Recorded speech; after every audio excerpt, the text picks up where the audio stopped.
Buenos días, tengan todos ustedes. Hoy día 24 de octubre, 8 de la mañana. Vamos a dar inicio a la clase programada, que es hemorragia uterina anormal. Voy a tratar de darles un alcance completo sobre esta patología, de manera que no quede ningún punto en discusión. Bien.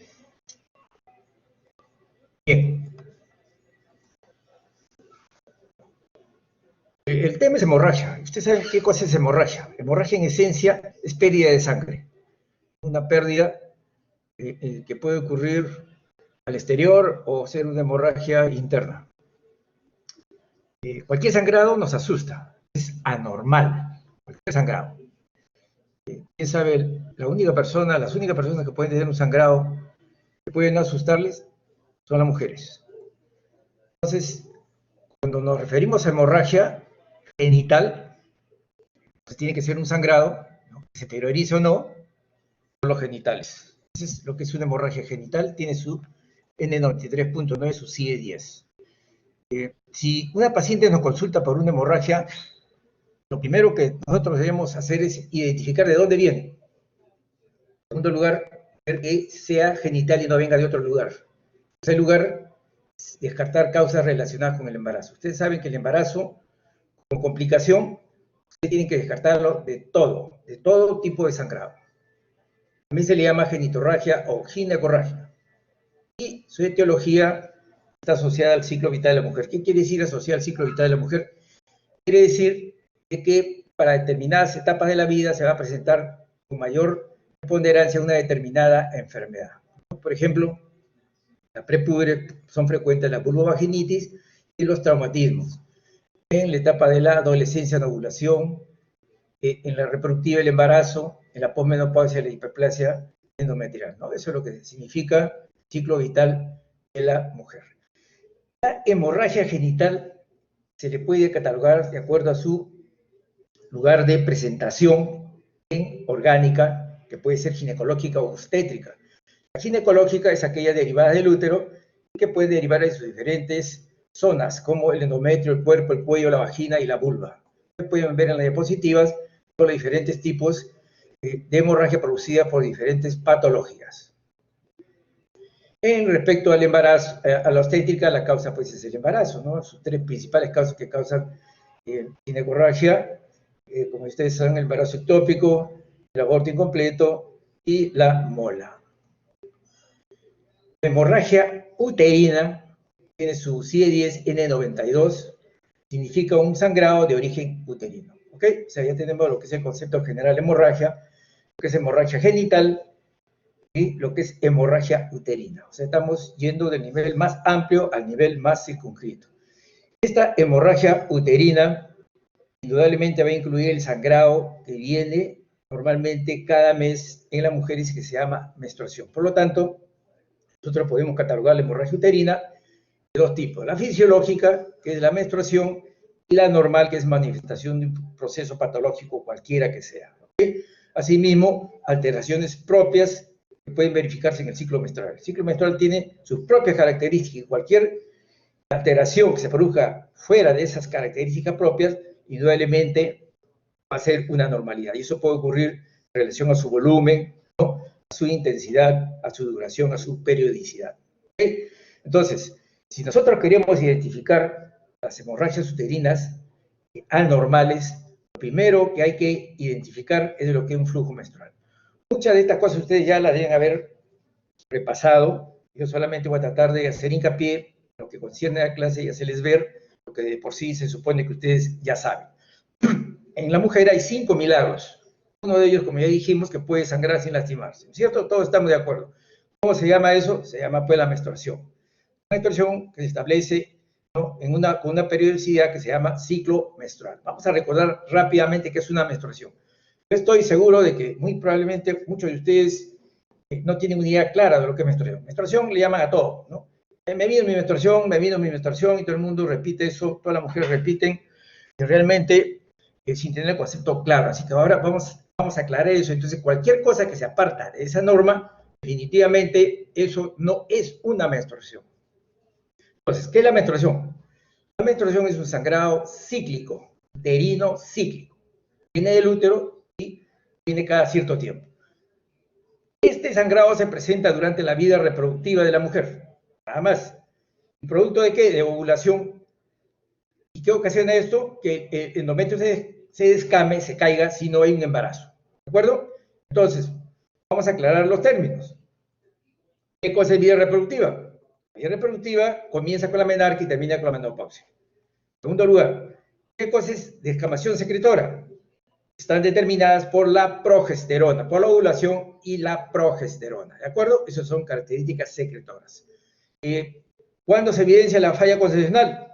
Cuando no se produce la fecundación. Si no se produce la fecundación, entonces tenemos la menstruación. Eso es la menstruación. Si algo se aparta de lo que hemos descrito, ya no es una menstruación, ya es una hemorragia uterina, ¿ok? Anormal. Eso es lo que quiero que quede bien claro. ¿Cuáles son las características? ¿Cómo se determina la característica de una menstruación?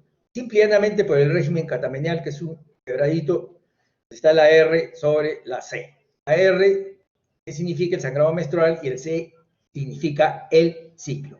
Esto ustedes lo investigan en los antecedentes fisiológicos, ¿no?, de todas las mujeres. Va a dar la historia completa sobre la menstruación de la mujer. Entonces, el sangrado menstrual tiene sus características. En lo que se refiere a la duración, dura entre 2 a 7 días, la cantidad habitual es entre 30 a 40, aunque la mayoría, el 90%, puede llegar a tener hasta 80 mililitros. Tiene una intensidad que se puede determinar en forma objetiva, subjetiva o semi-objetiva. ¿Okay? Son de 3 formas como yo puedo saber. ¿Esto qué implica? Decir a la mujer, bueno, ¿qué tal regla? Bastante poco. Y uno también, desde el punto de vista de inspección, uno tiene que decir, ¿regla bastante o está arreglando poco? El ciclo está referido al tiempo entre el primer día menstrual y el día anterior al inicio de la siguiente menstruación. Eso es lo que es el sangrado menstrual, el R, ¿no?, con sus 3 características de duración, cantidad e intensidad, y el C, el ciclo, ¿no?, que se refiere al intervalo entre el inicio, ¿no?, entre el inicio de una menstruación y el inicio de la siguiente menstruación. La duración aproximadamente es entre 21 a 35 días. Entonces, ustedes ya saben perfectamente lo que es una menstruación. Cualquier norma que se aparte de esto ya no es una menstruación. ¿Ok? Eso hay que tenerlo bien claro. Si ustedes ya saben lo que es una menstruación con toda esa característica, con esa definición, entonces ustedes pueden deducir qué puede ser o no una menstruación. A veces uno se puede dar cuenta, a veces no se pueden dar cuenta. ¿Ok? Bien.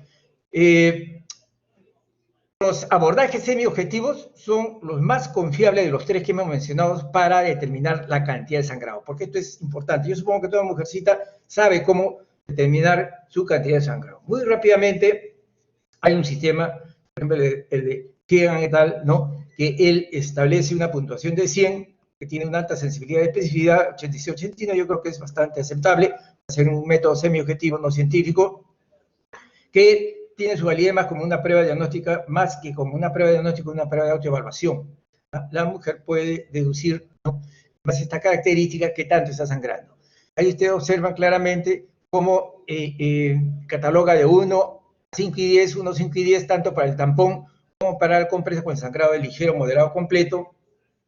¿Ok? Y cuando se pierde coágulos, un gran coágulo. Entonces, si uno todos los días que presente sangrado, evalúa según lo que use la cantidad de sangrado, si no pasa el puntaje de 100, ¿no?, podemos decir que es un sangrado con una intensidad bastante adecuada. En cuanto a la fisiología, la metodología y los mecanismos, son básicamente 2. Tiene factores locales y tiene factores centrales. Y aquí se deriva también la comprensión de todas las alteraciones de un gran grupo de patologías que causan sangrado, hemorragia, ¿no?, fuera de lo normal, fuera de lo habitual. Los factores centrales definitivamente están determinados por el eje hipotálamo hipófisis ovario, y los factores locales sí, eso es lo que hay que tener muy en cuenta.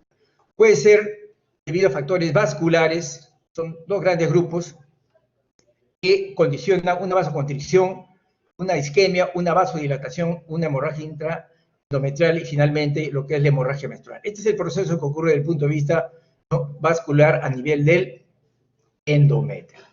Los otros factores son los factores lisosomales, que en esencia significa la degradación del citoplasma, ¿no?, a través de una serie de enzimas que ocasionan la lisis del colágeno, de la sustancia matricial fundamental, que va a desintegrar el tejido, va a producir apoptosis, muerte, y va a contribuir a lo que es la hemorragia menstrual. O sea, se cae el soporte y se cae también la estructura, ¿ok? Entonces, esto condiciona el sangrado. Cualquier alteración a este nivel va a condicionar la cantidad de sangrado. En contraposición, para nivelar esta pérdida, existen los factores hemostáticos, son los terceros factores. En base a dos mecanismos va a provocar que el sangrado no sea en exceso. Llegado un momento, ese sangrado se contribuye también a terminar. Esto es importante, ¿ok? Esto es importante, estos tres mecanismos. Un equilibrio entre ellos hace que la menstruación ocurra normalmente. Un desequilibrio va a condicionar definitivamente una hemorragia uterina anormal. Entonces, pueden ver ahí todo lo que ocurre a nivel hormonal, solamente cosas muy concretas, que existen dos tipos de retroalimentación, ¿ok? En el proceso del eje hipotálamo hipófisis ovario, una retroalimentación negativa y una retroalimentación positiva, lo que va a condicionar en esencia finalmente que se produzca la ovulación, tenga la etapa secretora y tengamos efectivamente una menstruación verdadera si no ha habido un embarazo. Otra serie de sustancias que intervienen en este proceso, no muy bien conocida, que de otra forma yo sé que a ustedes ya les han enseñado. Lo otro importante dentro de lo que es la hemorragia, aparte de la menstruación, es tratar de establecer la diferencia entre el ciclo ovulatorio y el anovulatorio. ¿Okay? Básicamente, una mujer ovula, que no es fácil a veces reconocerlo, es que referido al ciclo ovárico, el reclutamiento es normal, el folículo madura normal y finalmente llega a ovular y formar un cuerpo lúteo. En el anovulatorio no hay formación de maduración de un óvulo y por lo tanto no hay ovulación. El sangrado en el ovulatorio es por necrosis de escama en forma uniforme a partir de la capa esponjosa. ¿Okay? En el anovulatorio, lamentablemente, la necrosis compromete toda la capa compacta y parcialmente la esponjosa. Además, la descamación en el ovulatorio es en bloque, en la otra es en parche, es irregular, por eso es que es a veces muy prolongada y en cantidades variables.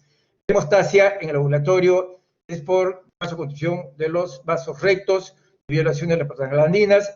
En el anovulatorio, al no haber progesterona hay menos cantidad de prostaglandinas y por lo tanto la hemostasia es bastante tardía e irregular. Ese es el sangrado en el ovulatorio, es después, una vez que se ha instalado el proceso de cicatrización, que aparecen de 3 o 4 días cuando empiezan a elevarse nuevamente los niveles de estrógeno. El ovulatorio, lamentablemente, es tardío e irregular.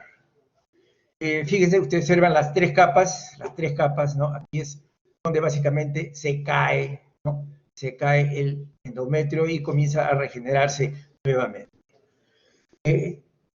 Recordándoles nada más, ustedes saben que los desórdenes del ciclo menstrual son variados, son complejos, ¿ok?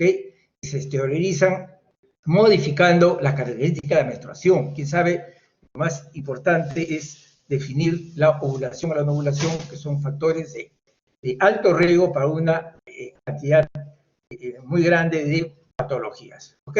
Entonces, eso es el asunto. Quien comanda todo definitivamente es el ovario, ¿no? La menstruación es una expresión de la función ovárica. Si el ovario no funciona nada, ¿ok? ¿Cuáles son las alteraciones del ciclo menstrual como patología productora de hemorragia uterina anormal? Schroeder es el que estudió mucho este aspecto de lo que es el ciclo menstrual, hizo su clasificación en referencia a sus alteraciones, van de la falta de menstruación a menorreas hasta clasificaciones sofisticadas como alteración de predominio, ¿no? Regla de predominio nocturno y ausencia de sangrado durante la noche. Y la variabilidad en cuanto a la intensidad, a la duración, a la cantidad. En cuanto a las alteraciones del ciclo menstrual, existe una gran divergencia, anarquía, en cuanto a las terminologías. E incluso sé que hay muchos médicos que ya prefieren que no se utilicen mucho estos términos, que se utilicen solo los de la FIGO, como vamos a ver. La verdad, yo creo que cada cosa tiene su sitio, ¿ok? Y yo creo que se puede utilizar todo. Fíjense, aquí está en referencia a las características de la menstruación, ¿no? En el sangrado menstrual propiamente dicho, cuanto al periodo de duración. Fíjense, ustedes, aquí este cuadrito, ustedes los van a ver, hay una diversidad de variaciones en cuanto a la significancia, incluso que llega a ser totalmente opuestos, como la polimenorrea, como ustedes van a ver. Hay diferencias tremendas, diversos autores me da un trabajo hacer el trabajito de hacer toda esta, ¿no?, esta recopilación, y ustedes van a poder monitorear cómo cada uno finalmente le da una definición que incluso puede ser totalmente diferente, ¿ok? Entonces, eso es en esencia para que ustedes tengan. También aquí ustedes pueden observar tranquilamente lo que implica el utilizar una terminología en relación a la menstruación y lo que significa. También acá, ¿no?, porque esto es derivado de lo anterior, no es fácil unificar criterios. Lo que yo pongo es lo que la mayoría lo acepta, lo que la mayoría cree que debe ser, ¿ok? Eso es lo importante. Ustedes pueden revisar después. Esto es un alcance para que ustedes tengan una idea. Entonces, dentro de lo que es trastorno de ciclo, al final nos quedamos con 4 patologías que son las más frecuentes y que de una u otra forma usted tiene que conocer.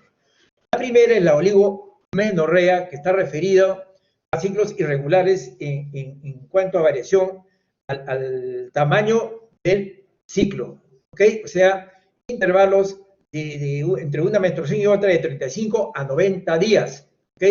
Y esto a costa de la prolongación de la fase folicular generalmente. Es el síntoma clásico de la novulación crónica. Luego tenemos la polimenorrea, que es al contrario, ¿no? El ciclo se acorta, o sea, se acorta, entonces va a haber más menstruaciones en apariencia de lo que debería haber. El tamaño, ¿no?, generalmente es menor de 21 días. ¿Y qué implica esto? Realmente implica una insuficiencia de cuerpo lúteo, ¿ok? Esto es lo que significa. En cuanto a la hipomenorrea, que es el otro término, significa flujo menstrual escaso, generalmente menor de 20, ¿no?, y una duración disminuida menor de 2 días. El concepto básico es menor de 20 mililitros la duración puede ser escasa, normal o poca. Eso también es un criterio, ¿no?, que tienen que tener en cuenta en el cuadro que yo desarrollé, donde está todo, porque pueden darse todas las posibilidades y uno no puede encontrar un término exclusivamente para uno, sí, pero sí para la forma como lo he desarrollado, ¿ok? Estas alteraciones pueden estar relacionadas generalmente al endometrio per se, como por ejemplo adherencias uterinas, sinequias, ¿ok? Esto con desechos ligrados muy excesivos, o también cuando se utiliza anticonceptivos durante mucho tiempo, especialmente de depósito tipo progestágeno, ¿ok? Esa es la característica de esto. Ustedes ven aquí sinequias, el síndrome de Sherman es uno de los más frecuentes, también parte de problemas de infertilidad, básicamente problemas in situ del útero, incluyendo incluso la paciente de ovular. La hipermenorrea es el otro término que ustedes tienen que tener muy en cuenta, no que es una hemorragia menstrual de cantidades mayor de 80, como habíamos quedado. Algunos textos dicen mayor de 120, pero yo creo que mayor de 80 es el término que hay que aceptar, ¿no?, porque es lo que la mayoría acepta. Generalmente en la hipermenorrea sí hay un factor orgánico neto, o sea, hay una cantidad exagerada de sangrado menstrual. Realmente, como causa frecuente, tenemos los que son los miomas o los pólipos, entre otras causas más, ¿ok? Entonces, eso es lo que ocurre, pues, en relación a estos trastornos de la menstruación. Ahora, vamos a circunscribirnos a la hemorragia uterina anormal. Hemos hablado de lo que es la hemorragia uterina, ¿no?, fisiológica, sus alteraciones, y ahora estamos hablando de la hemorragia uterina anormal en términos genéricos. Igualmente, es bastante difícil su investigación. La nomenclatura, igualmente, igual que para la menstruación, es bastante confusa. No hay algo bastante consistente para tratar de establecer una terminología general. La FIGO en el año 2013, si no me equivoco, ya ha tratado de establecer un sistema de estadificación, ¿no?, práctico, universal, que se llama el PALM-OEIN, ¿ok? ¿Qué significa una hemorragia uterina normal? Ya dijimos el concepto de lo que era una hemorragia, ya dijimos lo que es una hemorragia uterina, Ahora estamos hablando de lo que es una hemorragia uterina anormal. En esencia, abarca todos los sangrados uterinos que no siguen un patrón menstrual típico, ¿ok? Sin especificar la etiología. O sea, es un problema sindrómico, es una definición sindrómica, hemorragia uterina anormal, ¿ok? O sea, puede tener muchas etiologías. La FIGO, ¿no?, sale con su definición de sangrado del cuerpo uterino anormal en volumen temporal. O sea, básicamente las tres características básicas de lo que es una menstruación, la alteración de ella misma, con la característica que debe darse en la mayor parte de los últimos 6 meses, ¿ok? Entonces, eso es lo que, de otra forma, está definiendo la FIGO como hemorragia uterina anormal. Lo cierto y evidente, en términos generales, es que muchas definiciones, pero irrelevantes para una persona que se sienta incómoda. O sea, al final, lo que tiene que ver fundamentalmente para catalogar una alteración es la sensación de bienestar o que la paciente sienta que su calidad de vida se ve alterada. O sea, una paciente que se sienta incómoda, ¿ok? Por lo tanto, el sangrado uterino es normal cuando a la mujer no le permite llevar una vida normal, ¿ok? Ese es yo creo que es el concepto más claro. Una mujer que siente que ese sangrado no es para ella normal, ese sangrado es anormal, ¿ok? Un sangrado que a la mujer no le permite llevar una vida adecuada, ese es un sangrado anormal. Desde el punto de vista epidemiológico, es una enfermedad en términos generales, ¿no? Es benigno, pero tiene sus repercusiones y es una causa frecuente de anemia en nuestros países, y en el nuestro, donde nuestra característica es de ser un país desnutrido y de anémico, ¿ok? Especialmente en el ámbito de mujeres y mucho más lo que son las pacientes obstétricas, ¿ok? ¿Qué representa? Trastornos endocrinológicos no complicados o una patología ginecológica. O sea, que como que ya estamos haciendo, ¿no?, dos tipos de hemorragia uterina anormal. Generalmente las patologías son benignas y, sin embargo, existe también, ¿ok?, neoplasias que tienen como único signo incluso el sangrado uterino anormal, ¿ok? En conclusión, múltiples causas, pero aunque parece increíble, en más del 50% no llegamos a hacer un diagnóstico etiológico. Afecta a 10-30% de las mujeres, muy frecuente en la consulta, en emergencia ni hablar. Yo diría que una mujer va más a emergencia cuando ve sangrado, ¿no?, normal que por cualquier otra cosa. Se puede tratar cualquier otro problema, pero la hemorragia sí acude a emergencia. O sea, es una patología que hay que conocerla y muy frecuente en la emergencia, ¿okay? Ese es el quid del asunto. Las mujeres que tienen un problema de hemorragia, ellas consideran que su salud no es buena y hay una gran pérdida en cuanto al trabajo al año, que implica también una pérdida de dinero en grandes cantidades. En Estados Unidos el costo es 1,5 billones de dólares anuales, es bastante. Un 60% de las mujeres diagnosticadas con hemorragia uterina normal son sometidas a histerectomía, ¿ok? Este es algo importante. Otro concepto es que el 50% de las histerectomías son hechas por un diagnóstico de hemorragia uterina y solo un tercio de todas las histerectomías presenta un resultado patológico de hemorragia uterina anormal, ¿ok? Orgánica. Eso es lo cierto, porque no se encuentra nada. O sea, sale normal la patología. Esos son 3 criterios que hay que tener muy en cuenta. En cuanto a la etiología, hay que recordar que esta entidad, como síndrome que es, ¿no?, de inicio, lo que constituye, y esto hay que tenerlo, ¿no?, muy en cuenta, ¿para qué nos sirve? Es una impresión clínica inicial que uno tiene, ¿no?, que facilita el abordaje sindrómico de ese sangrado, ¿no? O sea, es un síndrome que nos permite ver todas las posibilidades, hacer una pesquisa, ¿no?, para al final llegar a un diagnóstico etiológico. Este diagnóstico etiológico es importante, ¿ok? Esto es lo que ha hecho la FIGO. Al final ha decidido tomar todo en base al diagnóstico etiológico. Yo creo que hay que verlo en concepto general, porque a veces un 50% no se sabe cuál es el resultado patológico de todo lo que decimos, ¿no?, que es un sangrado uterino normal que no responde a ningún tipo de tratamiento, y incluso se sospecha sangrado y al final sale que todo es una causa y al final sale que todo es normal, ¿ok? Pero es un síndrome, pero nosotros al final, cuando terminamos de estudiar al paciente, tenemos que colocar el diagnóstico nosológico, etiológico, porque si no, también eso dice mucho de la calidad, ¿no?, de profesional que somos. O sea, en esencia, nosotros tenemos que llegar a un diagnóstico patológico, que es obvio creo yo, ¿ok? Bien, en cuanto a la misma etiología, nosotros tenemos que tener en cuenta que puede verse anomalía de cualquiera de los factores involucrados en la menstruación. Ya vimos cuáles eran los factores, los tres grandes factores. Por lo tanto, nosotros podemos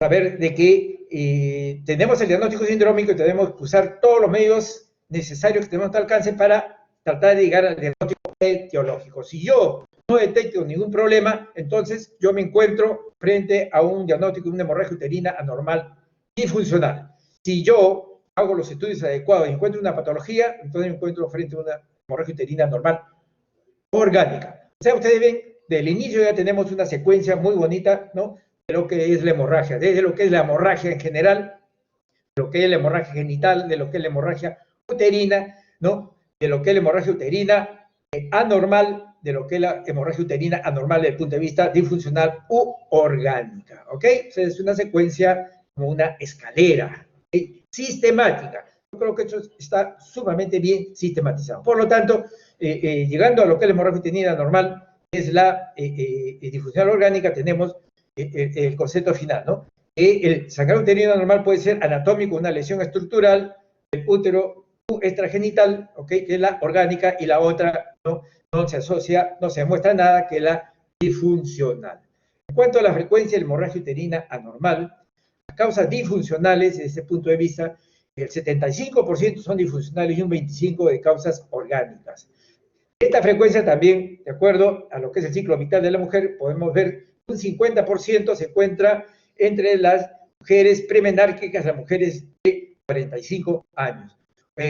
Estas premenárquicas tenemos básicamente un 1% en las adolescentes, un aproximado 19%, y entre 20 y 44 tenemos un 30%. Por el otro lado, el otro 50%, tenemos al otro gran grupo de mujeres premenopáusicas y posmenopáusicas, que llega a un 50%. O sea, es bastante más frecuente, ¿no?, en esa etapa que es la posmenopausia, la premenopausia, la posmenopausia. En cuanto a la clasificación de las hemorragias uterinas normales, ya dijimos que son disfuncionales de orgánica con el 75-25, pero también ambas las podemos clasificar como primarias y secundarias. O sea, al final nosotros tenemos una hemorragia uterina normal disfuncional primaria, una hemorragia uterina normal disfuncional secundaria, igual con las orgánicas. Cada una con su causa, ¿okay?, con su causa es fácilmente de deducir, con sus características desde el punto de vista de sus características en relación a la menstruación, porque todo se tiene que hacer en base a la menstruación, porque la menstruación es un sangrado fisiológico, pero que también por sí mismo puede ser ella misma anormal. Yo puedo ser anormal para los demás, pero también puedo ser anormal para mí mismo, ¿ok? Eso es lo que quiero explicar en términos generales, ¿no? Estos son los porcentajes de incidencia. Ya ustedes ven que la disfuncional primaria tiene un 90%, orgánica el 95%, prácticamente entre ellas, ¿ok? Entre primaria, secundaria, primaria, secundaria. O sea, las más frecuentes son las primarias. Entonces, aquí tenemos la hemorragia uterina disfuncional, que tiene su CIE-10 también, ¿ok? Entonces, es un sangrado en ausencia de patología uterina. En ausencia de patología uterina. Generalmente una disfunción del eje hipotálamo hipofisario u otra, ¿ok? Eso es importante. ¿Cómo se dan las alteraciones? A nivel bioquímico, a nivel endometrial. Este es el quid del asunto, pues es muy difícil llegar a hacer un diagnóstico bioquímico. Justamente nosotros generalmente llegamos a ese punto, ¿ok? Yo tengo el diagnóstico macro, que es el síndrome, tengo el diagnóstico etiológico, pero todas las patologías, sean disfuncionales o sean orgánicas, al final terminan en un microcosmos, ¿no? Es el bioquímico, ¿ok? Que finalmente tienen todas las mismas causas, que pueden ser provocadas directamente a nivel hormonal, o la misma patología a nivel intrínseco mínimo, ¿ok? Micro, va a ocasionar también los mismos problemas. Esa es la realidad de las ocurrencias, ¿no?, en nuestro cuerpo. Al final, siempre nos quedamos un poco más arriba, generalmente tratamos de discernir. ¿Cuál es la diferencia? Pues cuando yo tengo una causa orgánica, si el sangrado es por el útero, generalmente, ¿no?, viene del útero, ¿cómo soluciona el problema? Fácil, saco el útero, ¿ok? Si es un mioma, yo puedo sacar el útero y también soluciona, aunque sea el mioma, ya soluciona el problema sacándole el útero. Lo ideal es sacar el mioma, ¿ok? Pero el mioma de por sí también ocasiona los problemas porque va a interferir con una serie de mecanismos propios intrínsecos, ¿ok? Si yo pudiera tratar esos mecanismos intrínsecos, también podría, ¿no?, solucionar los problemas. Ese es el quid del asunto, ¿no?, en cuanto al manejo de lo que son las hemorragias, hasta dónde vamos nosotros en la definición. La fisiopatología, en cuanto a la hemorragia uterina disfuncional, estamos hablando de la enfermedad primaria secundaria. El endometrio es un órgano paracrino. ¿Qué quiere decir? Que este secreto está en relación con los mecanismos de alimentación que ya ustedes vieron, que son tres, ¿no? No normales, y lo patológico es obvio, como lo vamos a ver, es cuando se alteran estos mecanismos. Entonces, estos mecanismos que les he relatado todavía son insuficientemente conocidos, ¿no?, y no son muy fáciles de evaluar en la clínica, ¿ok? Entonces nosotros guiamos por sus características. Aquí rápidamente dicen todas las sustancias que intervienen en el endometrio y que tienen que ver con el sangrado, sea adecuado o sea inadecuado, ¿no? Lípidos, citoquinas, péptidos, fíjense, lípidos, prostaglandina, tromboxano, una cantidad tremenda. Esto es lo que conocemos. ¿Sabe Dios cuánto todavía nosotros de una u otra forma no conocemos? Siempre yo les muestro este cuadro porque es importante. Aquí está la síntesis de todos los problemas.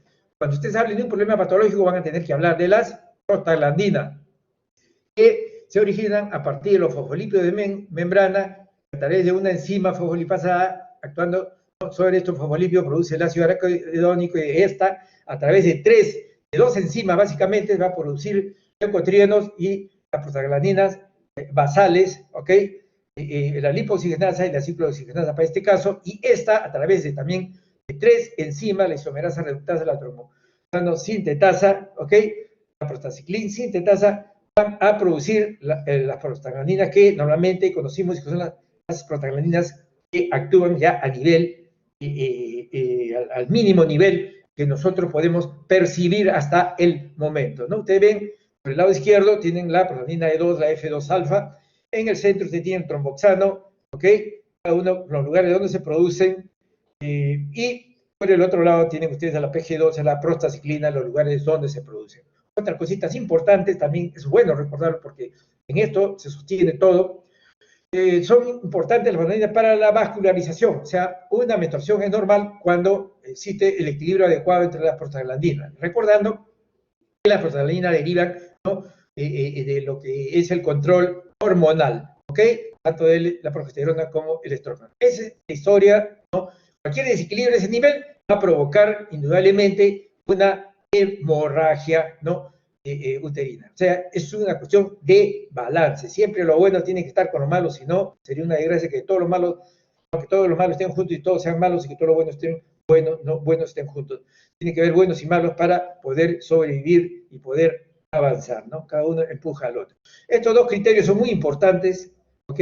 Ustedes están viendo acá en cuanto a la F2 alfa, son vasoconstrictores grandes plaquetarios, la E2 con la prostaciclina actúan sinérgicamente como vasodilatador y mediador de agregación plaquetaria. Estos criterios son importantísimos. Estos actúa, se manifiesta a nivel de cualquier proceso orgánico, ¿ok? Cualquiera. Esto lo pueden encontrar también en lo que es el COVID, en todo lo que ustedes quieran, cuando traten de explicar una manifestación de un síntoma, signo de una patología, ¿ok? Recalco finalmente que el estradiol y la progesterona son los que intervienen en este equilibrio o desequilibrio, ¿ok? Este criterio que la división premenstrual progresiva dispara la producción de prostaglandina es importante. Entonces, ¿qué quiere decir? Que para que haya este equilibrio, tiene que haber, lo cierto y lo evidente, un tejido decidual, si no, no se va a poder producir hemostasias adecuadas. ¿Cómo se clasifica las hemorragias uterinas disfuncionales desde el punto de vista fisiopatológico? También esto es bueno que conozcan.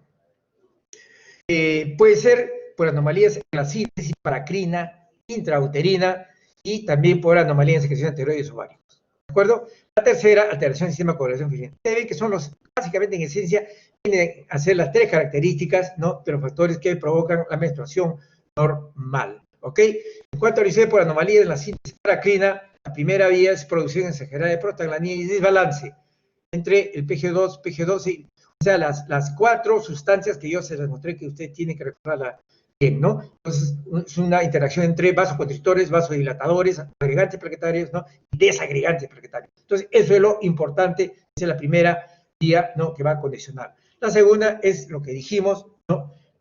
La desestabilización y el aumento de la apoptosis, o sea, de la destrucción de lo que viene a ser el sostén de las estructuras glandulares, etcétera, etcétera, ¿no? Entonces, esta es la segunda, como ustedes pueden darse cuenta claramente. Y la tercera, perdón, es el equilibrio en cuanto a los factores de crecimiento endometriales, ¿ok? Tanto el estrógeno y la progesterona que modulan todos los factores que tienen que ver con el crecimiento, la modulación del crecimiento de las estructuras, ¿ok? Recuerden que el estrógeno es una hormona proliferante y el progestágeno es una hormona que limita su acción, ¿ok? Si no todo está bien, va a haber problemas. En cuanto por anomalía de secreción de esteroides ováricos, acá vamos a tener también un grupo de hemorragias, son términos que ustedes van a escuchar y en este momento lo van a poder definir qué significa. Una de ellas son hemorragias por deprivación de irrupción de progestágenos, o sea, hemorragia uterina disfuncional primaria por disrupción de progestágenos. Entre ellas tenemos la persistencia del cuerpo lúteo, se llama síndrome de Albán, luteinización y insuficiencia del cuerpo lúteo. Por el otro lado tenemos hemorragias uterinas por deprivación, disrupción de estrógenos, ¿ok? En donde hay hiperestrónismo que puede ser absoluto y relativo. Todos estos términos son empleados para describir patologías, ¿no?, endometriales, como en el caso de hiperplasias, el CA de endometrios, etcétera, etcétera. Ustedes, para que tengan una idea de lo que es disrupción, deprivación, se lo voy a mostrar. Las causas ustedes ya saben, y entonces, dependiendo que sea estrógeno o progesterona, va a ocurrir en la etapa primera o en la segunda proliferativa o en este caso secretora. La hemorragia de derivación, ¿no? Aquí ven este esquemita muy interesante, cómo se va produciendo, ¿no?, la hemorragia.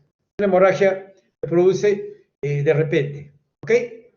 Cae el nivel hormonal y se produce la hemorragia. Se llama por deprivación. Generalmente las hemorragias de la menstruación son por deprivación, ¿ok? Pero puede haber patológicas, ya les dije, ¿ok? Ya puede haber un ciclo ovulatorio y ser anormal. Ahí están las tres causas que mostré antes, ¿no? La luteinización folicular, un folículo débil, ¿ok? Eso, entre otras son las características. La disrupción se da en el tiempo, ¿no? Cuando los niveles son inadecuados, sin oposición, que van subiendo, subiendo, subiendo, subiendo, no hay progesterona, pero el tejido crece, crece, es imposible de sostenerse de por sí y comienza a caerse, como un árbol que crece mucho, la raíz es muy chiquita, ¿no? Y se va a caer ese árbol. Aquí comienza a caerse el sangrado paulatinamente, ¿ok? Y finalmente, el HID por alteración del sistema de coagulación fibrinolítico endometrial, que era según el factor, digamos, que modula los dos anteriores para que el sangrado vaya cesando paulatinamente, ¿ok? Ya vimos que era la menstruación, ¿no?, equilibrio entre el sistema de coagulación y fibrinolisis. Cuando alguno de ellos se altera, entonces vamos a tener una hemorragia uterina. En algunos pacientes, cuando se activa el plaminógeno a nivel intraendometrial, se le puede dar sustancia antifibrinolítica, un antihistamínico que puede solucionar el cuadro clínico. Vamos a recordar rápidamente lo que es la coagulación. Fíjese, el factor XA actúa sobre la protrombina para transformarla en trombina. Esta trombina va a actuar sobre el fibrinógeno para transformarlo en monómero fibrina y estos va a transformarse en fibrina madura para provocar lo que es la coagulación. Este es el proceso de coagulación. Por el otro lado tenemos, ¿no?, la fibrinolisis. ¿Cómo se da la fibrinolisis? Se da en base a un equilibrio entre los activadores de plaminógenos y los inhibidores de la fibrinolisis, ¿no? Cuando se pierde ese equilibrio, entonces van a actuar sobre el plasminógeno, que va a producir la plasmina, a su vez va a actuar sobre la fibrina para provocar su degradación, lo que va a condicionar finalmente a que tengamos una fibrinolisis. Entonces, fíjese, ese es el equilibrio que debe darse para que no haya sangrado. Si se altera en alguno de todo lo que le he mostrado, vamos a tener también una hemorragia. Dijimos pues que el HID era primario, secundario, ¿cierto? Podemos clasificar las primarias también como anovulatorias y ovulatorias. Ya ustedes saben lo que es un ciclo ovulatorio y lo que es un ciclo anovulatorio. Aquí tenemos lo que es la deprivación estrogénica, la transestrogénica, ¿no? Esta es generalmente la normal, pero puede alterarse permaneciendo ciertas características, para alterarse, por ejemplo, en alguna en alguno de sus factores. En este caso, por ejemplo, producir demasiado sangrado, ¿no? La transestrogénica es la de disrupción. En la ovulatoria, igualito, ¿no? Tenemos la de privación profesional y tenemos la de disrupción transprogestacional. Ya ustedes esto se los he explicado, básicamente es para tratar de mostrarles, ¿no? En esencia, finalmente, cómo esto se cataloga, ¿no? Aquí tenemos secundarias, una serie de causas que no dependen exclusivamente del eje, sino también de otros órganos de tipo endocrinológico, ¿ok? Ahora tenemos las hemorragias uterinas anormales orgánicas. También pueden ser ovulatorias y pueden ser anovulatorias, ¿ok? ¿Cómo se determina? Esto se le va a clasificar de acuerdo al órgano, ¿no? Donde se está produciendo el sangrado. Indudablemente que en la primaria el sangrado para ser uterina tiene que ser exclusivamente de útero, ¿ok? Y secundarias que sean extrauterinas. La uterina va a depender también de las capas que les mostré, ¿no? Que provengan por factores a nivel endometrial, miometrial, mixto. Y extrauterino, otros factores. Cada uno tiene sus patologías, que es lo que finalmente hace la FIGO. La FIGO básicamente lo determina, ¿no? Aplicando estos criterios. Yo pienso, personalmente para mí, es bueno conocer todo ese venir, cómo viene esto, ¿no? Cómo finalmente yo puedo agruparlos, ¿no? Cada uno con sus factores, causas, etcétera, sus manifestaciones. Vamos a ver qué dice la FIGO, pues, ¿no? La FIGO dice HUD ya no va, ya no se usa HUD. O sea, teóricamente, ya uno no debe poner HUD. Sin embargo, usted vaya a cualquier emergencia en cualquier hospital y siempre van a seguir encontrando, ¿no? Entre el diagnóstico que ponen HUA, ponen HUD. ¿Ok? Eso es lo cierto y evidente. Yo veo bastante difícil erradicar, pero se puede erradicar. Esto es un poco más difícil de manejar, pero también se puede manejar. Entonces, vamos a ver qué pasa con la calificación de la FIGO. ¿Ok? Esto básicamente trató de decir, bueno, vamos a ver si podemos usar todos los mismos términos. Y dio origen a esta terminología que se llama PAL-COE. ¿Okay? Otro trabajo, pero básicamente yo vuelvo a recalcar y hacer lo mismo que el otro, solo que el otro es mucho más amplio, ¿no? Y a uno le permite situarse desde la nada hasta algo específico. Aquí realmente se quiere ir frente a lo específico. ¿Ok? El término metrorragia ha quedado descartado, también de acuerdo a esta terminología. ¿Okay? Esto se estableció básicamente en 2011 en Munro, ¿okay? O sea, yo lo recibí en 2013. Yo lo vengo enseñando esto desde el año 2014, creo. Esta es la sigla en inglés, cómo se le determina. ¿Okay? Es una terminología que se espera que sea por todos aceptado. ¿Y cómo se le divide? Así se le divide. ¿Ok? Es sistémica y universalmente aceptada. Eso es lo que se pretende. PAL-COE. La P es pólipo. La A es adenomiosis. La L es leiomioma. La M es malignidad. La C es coagulopatía. La O es difusión ovulatoria. La E es endometrial. La I es iatrogénico y la N es no clasificados. Entonces ustedes ven ahí el famoso PAL-COE, ¿no? Esta es la nomenclatura que uno tiene que usar. El primer grupo, que es PAL, ¿okay? Estas se diagnostican a través de biopsias, o sea, diagnóstico histológico. El COEIN son no estructurales, no tienen diagnóstico, ¿ok? Esa es la diferencia, ¿de acuerdo? Bien. ¿Cómo debería utilizarse? Aquí les voy a enseñar, ¿no? Cómo esto deberíamos de otra forma utilizarlo. Esto deben utilizarlo, conmigo debemos saber, también puede ver ambas, ¿ok? Se dice que el acrónimo HOA, nosotros debemos usar HOA, los gringos utilizan AV. ¿Okay? Debe ser seguido por un subíndice de 0 o 1. ¿Qué implica? Que el 0 es que está todo normal y el 1, ¿no? Que hay una patología. Entonces, si yo quiero tener a una paciente totalmente normal, aquí la tengo, pues. ¿Okay? Normal. HOA, PAL-COE, sería 0, 0, 0, 0, 0. Pero aquí este 1 no debía estar. Aquí todo debe ser 0. Debe ser 0, ¿ok? Todo 0. Y no debería estar ese 1, ¿ok? Todo 0.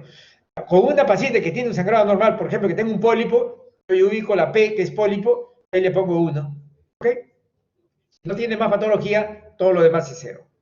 Ahora, vamos a poner que hay patologías en donde una causa de sangrado obedece a dos factores, ¿no? Por ejemplo, que tenga un mioma y que sea anovulatoria, ¿ok? Entonces, en caso, yo busco, ¿no? Le pongo, por ejemplo, la causa, si es ya tiene una hiperplasia endometrial, ¿no?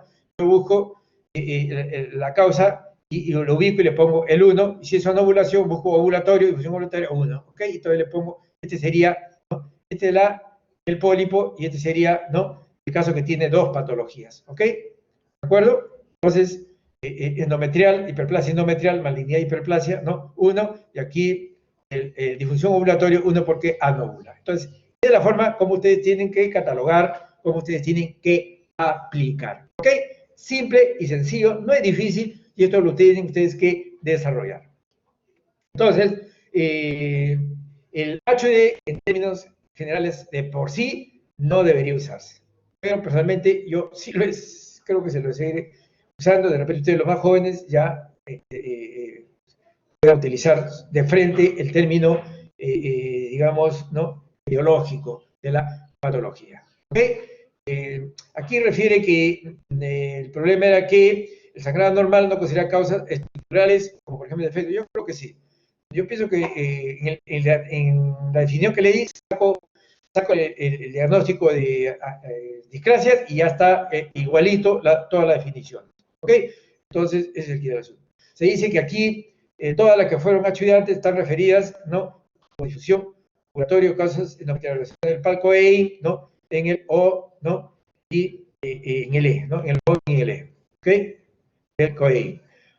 Clasificación FIGO, hay que evitar menorragia, sangrado uterino difusional. O sea, casi todos los términos ya los estamos casi dejando tan frecuentes. Cuando ustedes no han visto y van a ver la emergencia, ponen menorragia, patología de determinar, ¿ok? Menorragia. Y ustedes saben, ¿no? Si yo digo que menorragia, ustedes saben qué cosa es menorragia. Si yo digo menorragia, ustedes saben diferenciar muy bien. Yo creo que son términos que yo pienso que lo debemos seguir usando. ¿Cómo clasifica la FIGO? Como agudos, ¿ok? Clasifica como menstrual y como crónico. Aquí el asunto, si la menstrual es entre menstruaciones, crónico hace 6 meses, agudos cuando pone en riesgo la vida de la paciente. Entonces, esa es su clasificación simple y son los 3 términos que ustedes deberían usar. Hasta nuevamente, ¿no? Definido cada uno de ellos, pero ya desagregado como leiomiomas. La mía se desagrega de acuerdo a sus características, ¿okay? Ya bien definido para que ustedes vayan acostumbrando. Aquí, nuevamente, aquí en estructural, ¿no? Está las causas orgánicas, y aquí en las no estructurales las causas no orgánicas, ¿ok? Y aquí pone coagulopatía. Yo considero que la coagulopatía es una causa estructural, puede ser determinada. Aquí, para mí personalmente, tiene una falla. Aquí se puede determinar, ¿ok? Aquí se puede determinar. Bueno, yo lo considero como una causa secundaria, ¿no? Orgánica secundaria.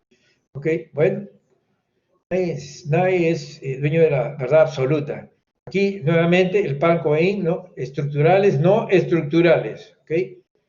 Vamos a ver cada causa rápido, porque se supone que ustedes lo van a ver, o lo han visto, ¿no? En el curso, cuando le describen cada patología. ¿Ok? Los pólipos, ¿ok? Como 1-0, esas que son estructuras localizadas, ¿okay? Muy localizadas, se definen generalmente por ecografía. Estas se encuentran en el endometrio, generalmente son pediculadas. Eso es lo importante en lo que es endometrio. Puede ser único y puede ser múltiple, pero una poliposis endometrial. Algunos lo consideran como factores de riesgo para cáncer endometrial, otros que son benignos. Lo importante es que si se visualiza, es conveniente retirarlos por una sencilla razón, porque también actúan como un cuerpo extraño e impiden lo que es la fertilidad. Generalmente se estirpan con histeroscopía o también pueden retirarse con un legrado. ¿Okay? Son comunes en la edad reproductiva. Los estrógenos juegan un papel importante como en todo lo que es patología endometrial, raros ante la menarquia. Se dice que son benignos en esencia, pero son factores de riesgo. ¿Ok? Aquí ustedes pueden ver un pólipo, ¿no? En esta ecografía muy bien se ve el pólipo. ¿Ok? Muy bien. Entonces hay que sacarlo. Actúa como un cuerpo extraño, así de simple. Así que el útero actúe tratando de rechazarlo y por lo tanto provoca, ¿no? Dismenorrea, dolores menstruales y en su intento de rechazarlo. contra la adenomiosis, que es la B. Aquí es un útero generalmente con ciertas características. Lo importante es que el sangrado en este tipo de patología se debe porque la contractilidad está alterada y se asocia con dismenorrea intensa severa. ¿Ok? Básicamente, su diagnóstico es histológico. Se puede presumir por ecografía, especialmente con ciertas características, como la presencia de quistes avasculares anecoicos, ¿ok? Que algunos dicen que es patognomónico, se logra ver muy bien, se logra determinar. ¿Okay? Entonces, cuando uno ve eso, tiene que decir que probablemente ahí hay una adenomiosis. El otro es que la ecogenicidad es difusa y a veces los bordes no se determinan bien entre endometrio y miometrio, ¿ok? Es un útero lobuloso, bordes no bien definidos, a veces es irregular, no tiene relación con los adenomiomas o no patologías diferentes. Aquí penetra, se dice, el endometrio dentro del músculo. La resonancia es más específica que el ultrasonido, como diagnóstico, tratamiento es múltiple, como vamos a ver. ¿Ok? Aquí ustedes vean, tomografía uterina, ¿no? Anormal. Aquí en una tomografía úteros grandes, globulosos, el tamaño es importante, hay que medir, ¿no?, el endometrio y el miometrio también. La otra patología es el leiomioma o fibromas, que esto ustedes lo van a ver bastante, es una patología muy frecuente. En un estudio realizado en cadáveres se encontró que cada 2 mujeres una lo tiene, incluso aquí ven, en cuanto a la prevalencia es bastante alta, pero más que prevalencia parece incidencia. Acá los mecanismos de sangrado tienen que ver con la ubicación, si es un mioma ulceroso, si es un mioma que está dentro del músculo intramural, o si es un mioma que es submucoso. A esto se le cataloga, ¿no?, utilizando una serie de clasificaciones como la de Whittaker o de la Bastida, ¿no?, en donde el origen primario, secundario y terciario, dependiendo de la presencia sonográfica o no de miomas, y de la ubicación submucoso. La ubicación submucoso, ustedes ven, es importante por una sencilla razón. Para el tratamiento, dependiendo de esto, se va a ver si el abordaje para extirparlo va a ser por vía vaginal histeroscópica, va a ser por vía abdominal laparotómica o histeroscópica. Laparoscópica. Histeroscópica vaginal, laparoscópica, laparotómica por vía abdominal. ¿Ok? Tenemos 3 tipos, el 0, el 1, el 2. El 0 es cuando es pediculado totalmente, se encuentra como un pólipo, después entra al diagnóstico diferencial. Tipo 1, 50%. Al miometrio, ¿ok? Se decir, tiene un ángulo de 90 grados, esa que está de 90 grados entre lo que sobresale y lo que está dentro, ¿ok? El número menor de 90 grados, perdón, este es agudo, es un ángulo agudo. Este es, cuando es agudo, se dice que el mioma está más hacia la cavidad. Cuando es obtuso de grado 2, entonces el mioma está más hacia el miometrio. ¿Ok? De acuerdo a esto, uno va a intervenirlo. Se dice que lo que son de abordaje fácil son los tipo 0, ¿no?, que sobresalen a la cavidad. El tipo 1 hay que pensarlo, y el tipo 2 generalmente son por vía abdominal. La categoría M, lo que es malignidades, ¿ok? Generalmente se caracteriza por sangrado postcoital, intermenstrual, ¿okay?, lo que llamamos sangrado intermenstrual en el otro término, lo que es metrorragias, ¿ok? Aquí tenemos pues lo que es el cáncer endometrial y también tenemos lo que es la hiperplasia endometrial. Todos los factores que condicionan estas enfermedades, ¿no?, como obesidad, hipertensión, diabetes, etcétera, van a dar lugar a este tipo de patología.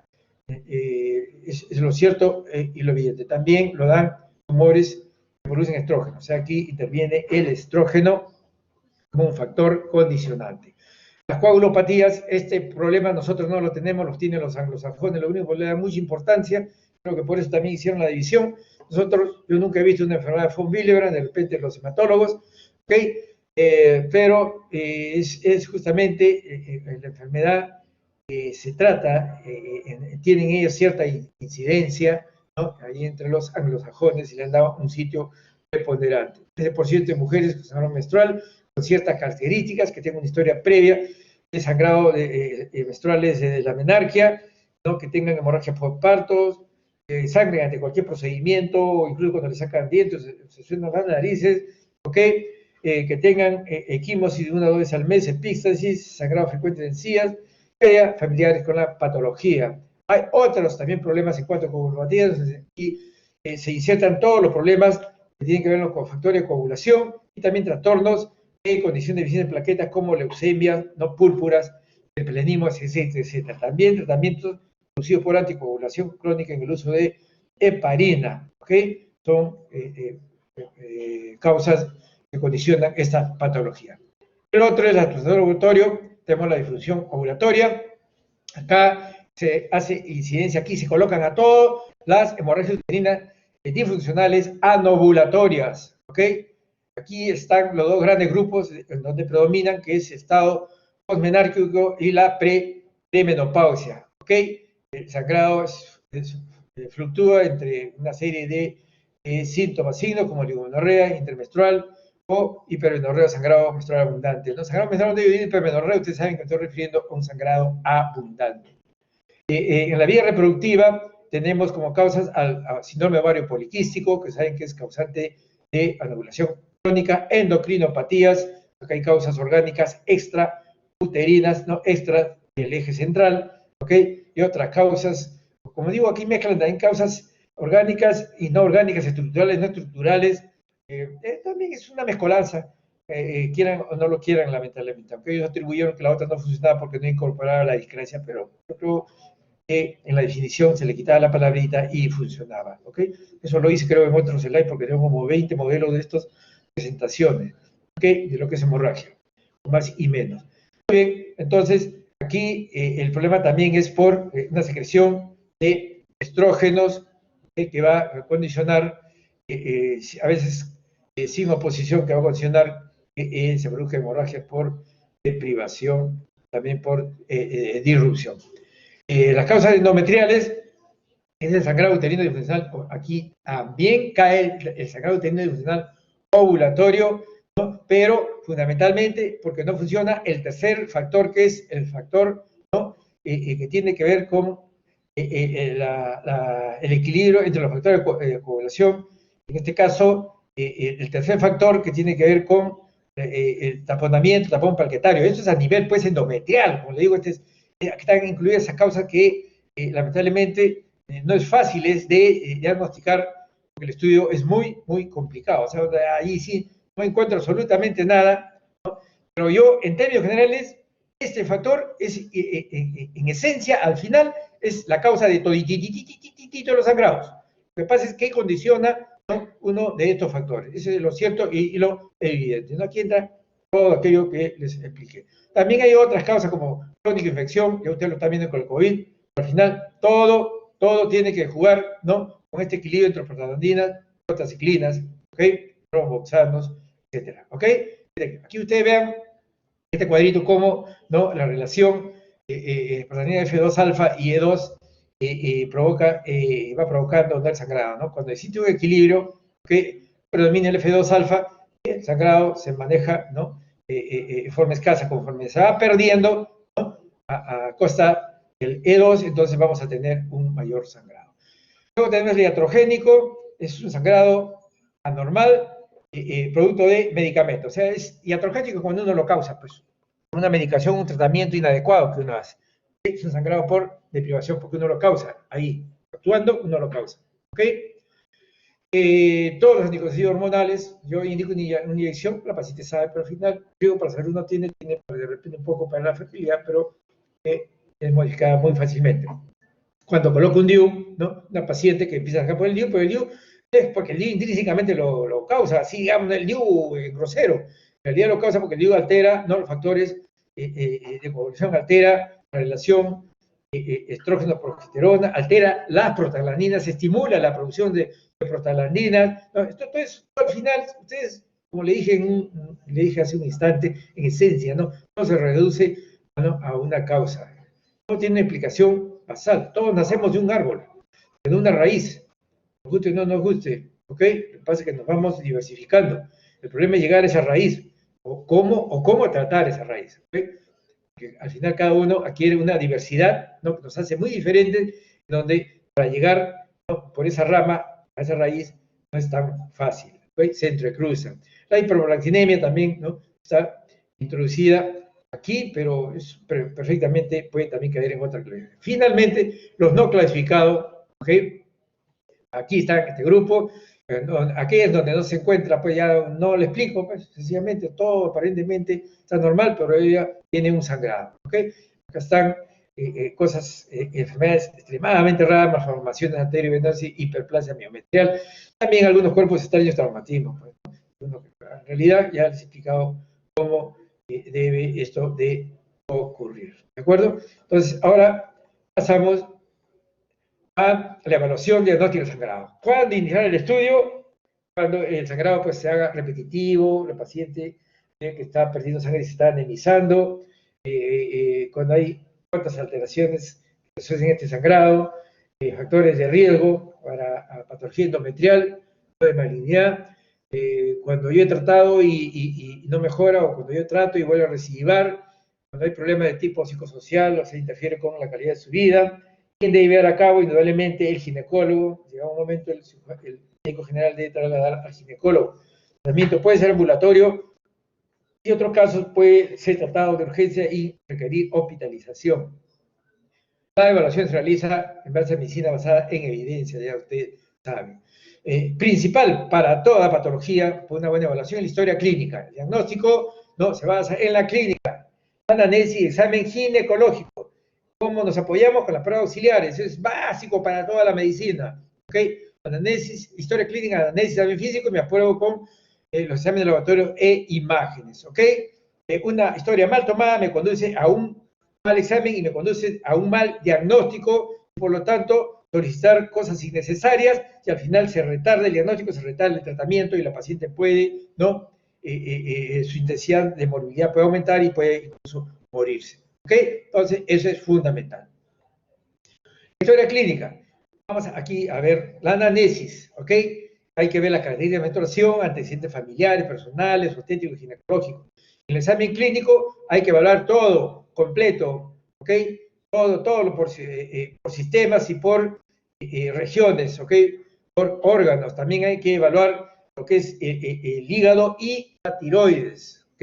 Hay que utilizar la infección, palpación, especuloscopía, el tacto bimanual. Exámenes auxiliares, inicio a todo paciente con esta patología, hemorragia uterina anormal, hay que pedirle su hemograma, determinar la ferritina, hay que hacer un test de embarazo a todas las pacientes, ya esto también se les ha dicho y se les dirá hasta cansancio, toda paciente con alteración del ciclo menstrual, siempre hay que descartarle un embarazo, aunque diga que no ha tenido relaciones, porque ustedes saben que la Virgen María se embarazó sin haber tenido relaciones. En emergencia ustedes van a ver numerales pacientes que van a dar a luz y no se han enterado que está embarazada, y los padres tampoco, y creen que es un tumor o cualquier cosa, ¿ok? Así funciona. La prueba de función hepática renal, ¿no? Y tiroidea, que son fundamentales, valorar la hemostasia, la prostatión en segunda fase es importante.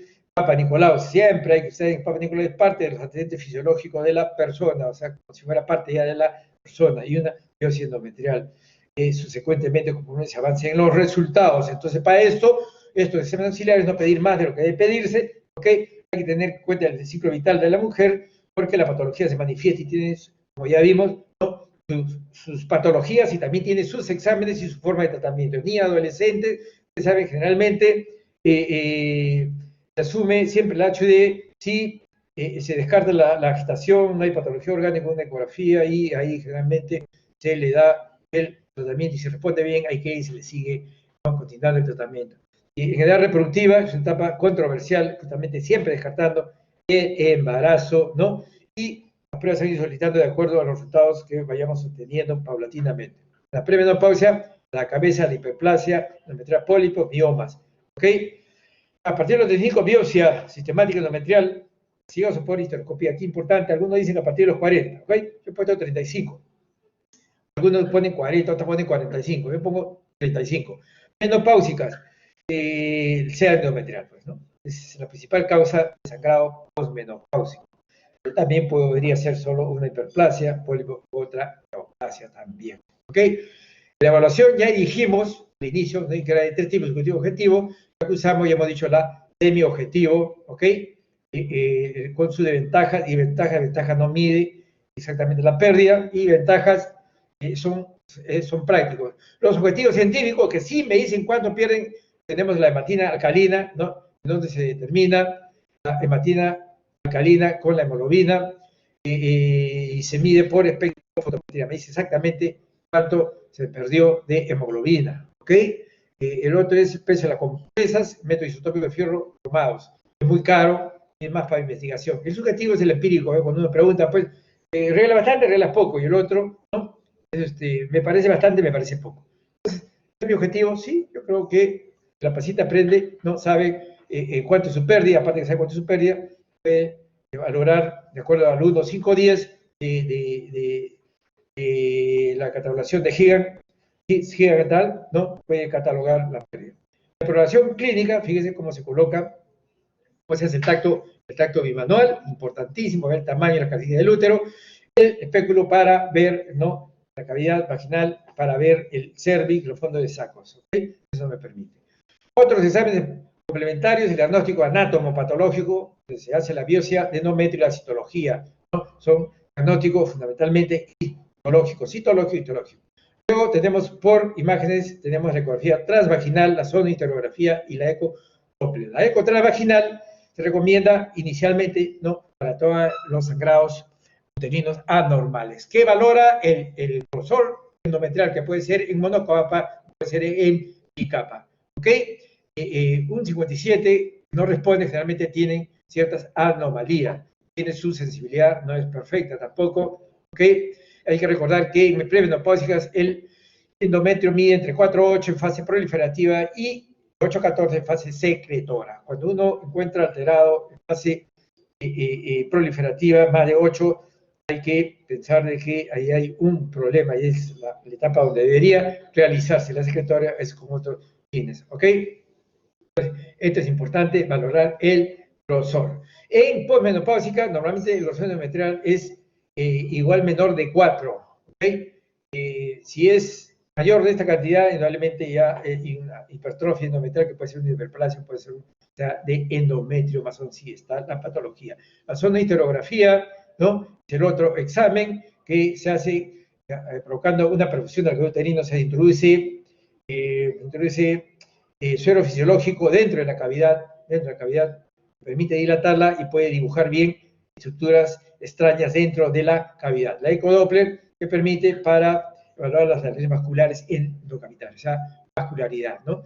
Hay que ver si hay una correlación entre pulsatilidad de sangre menstrual, arteriovenosa. Básicamente, este es un examen importante para ver alteraciones vasculares, ¿ok? Haciendo el gol estándar, la arteriografía pélvica. Otros exámenes, la histeroscopía, la laparoscopía, la tomografía, la resonancia magnética. Aquí, más circunscrito, la ecografía transvaginal. Fíjense, ahí está el endometrio delgado, menor de igual a 5 bicapa, endometrio normal, diagnóstico, es sangrado disfuncional, ¿no? O inactivo en posmenopáusica. El engrosado mayor de 5, ¿no? No se visualiza bien, entonces es un endometrio anormal, que hay que hacer una biopsia, ¿no? Es anormal verdaderamente, para esto necesitamos una biopsia y una histeroscopía. Creo que tenemos más a la mano lo que es una histerografía, ¿no? Ya dijimos qué cosa era, que nos permite diferenciar el endometrio monocapa, bicapa, ¿no? Está el tamaño sí menor de 3, ¿no? Si es mayor de 3, o si tiene lesiones focales o el engrosamiento es asimétrico, o sea, endometrio asimétrico. Cuando es menor de 3, aquí hacemos el diagnóstico de HUD, lo que vimos anteriormente. Si es mayor de 3, o sea, mayor de 5 bicapa, de 6 para arriba, indudablemente hay que hacer una biopsia endometrial, puede ser ciegas en la consulta, ¿ok? O si es focal o engrosamiento, puede hacerse una biopsia endometrial, puede ser un grado biópsico, o puede hacerse una biopsia endometrial dirigida con visualización histeroscópica. ¿Ok? Este más o menos es el algoritmo para qué hacer cuando uno realiza una ecografía, qué hacer posteriormente y así sucesivamente. Aquí tienen ustedes imágenes ecográficas de mujeres posmenopáusicas, un endometrio atrófico, una con colección líquida y una mujer con endometrio engrosado. ¿Ok? Esto es lo que puede ver una mujer posmenopáusica. ¿Ok? Lo ideal es siempre ver este endometrio atrófico. ¿Ok? Pero si las tres tienen sangrado, todo es patológico. ¿Ok? Así de simple. Otros exámenes complementarios, los anátomos patológicos, que como dije, la biopsia, pero ya viendo cómo es, ya lo dijimos, la citológica y histológica, con su sensibilidad y la forma como se hace con aspirado, cepillado, ¿ok? Histológica también con su sensibilidad, ya dijimos, mayor de 35, ¿ok? Cuando no responden al tratamiento y debe considerarse como una posibilidad en todas las que tienen una hemorragia persistente. La histeroscopía, ¿no? No hay que hacerla pues como primera línea, es una segunda línea y nos dirige exactamente al lugar sospechoso. En realidad, incluso con la histeroscopía es posible hacer un raspado para hacer el diagnóstico completo, o sea, un legrado, porque realmente el CA de endometrio es un cáncer multicéntrico, ¿ok? El VIAP es un legrado biópsico y si se logra dirigido para hacerlo en la mayor zona es mejor, pero en esencia, finalmente, un legrado biópsico yo creo que proporciona igual que una histeroscopía. De repente la histeroscopía es mejor cuando localiza una causa visible y se puede estipar. Entonces, de diagnóstica se pasa a una histeroscopía quirúrgica, ¿ok? En la biopsia endometrio, mayor de 25, vuelvo a reiterar, ¿ok?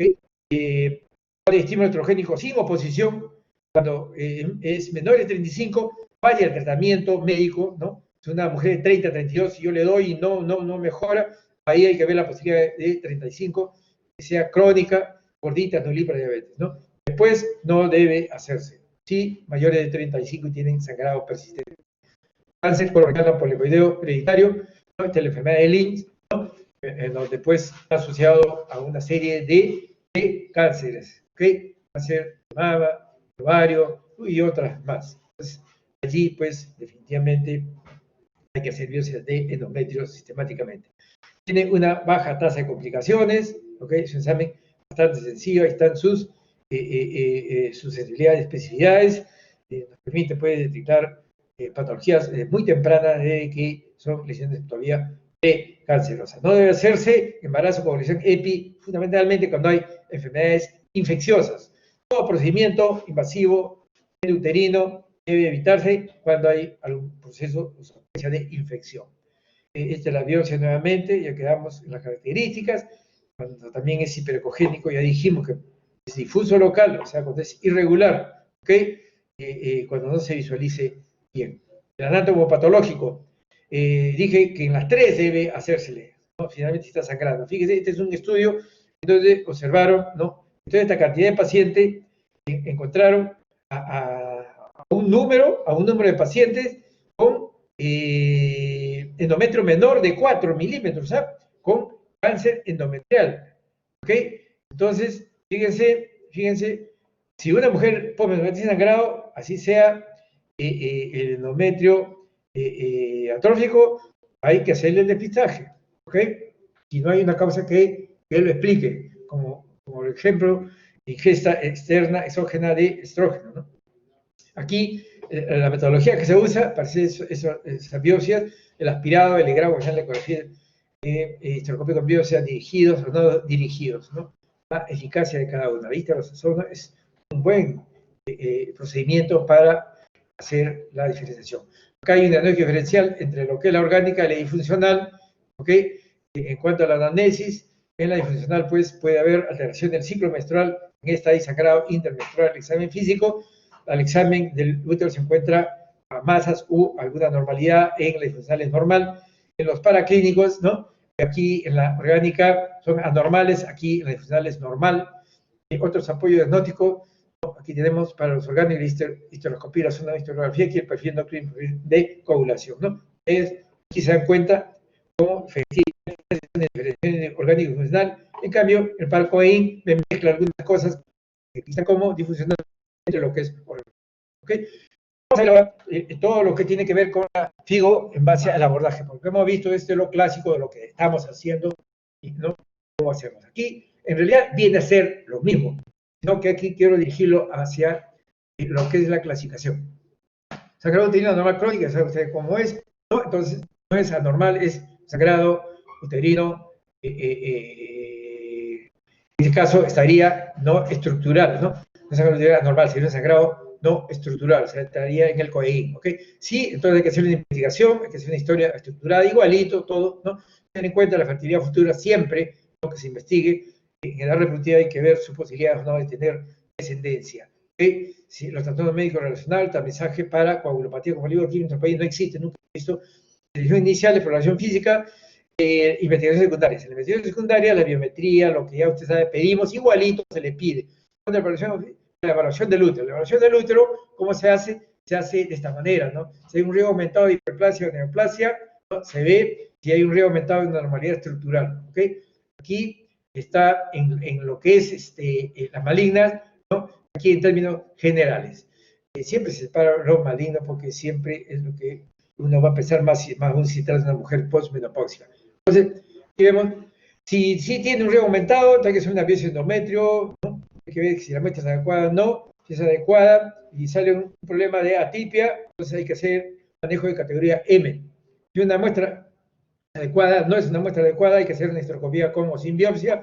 Si es una lesión objetiva, ¿no?, hay que ver si se puede o no evaluar y considerar una relación, una resonancia. Si no se puede evaluar, si se puede evaluar, pasar a la categoría L, E, A. Si es una lesión, no hay lesión objetiva, se pasa a lo que es una categoría E, U, O. ¿Ok?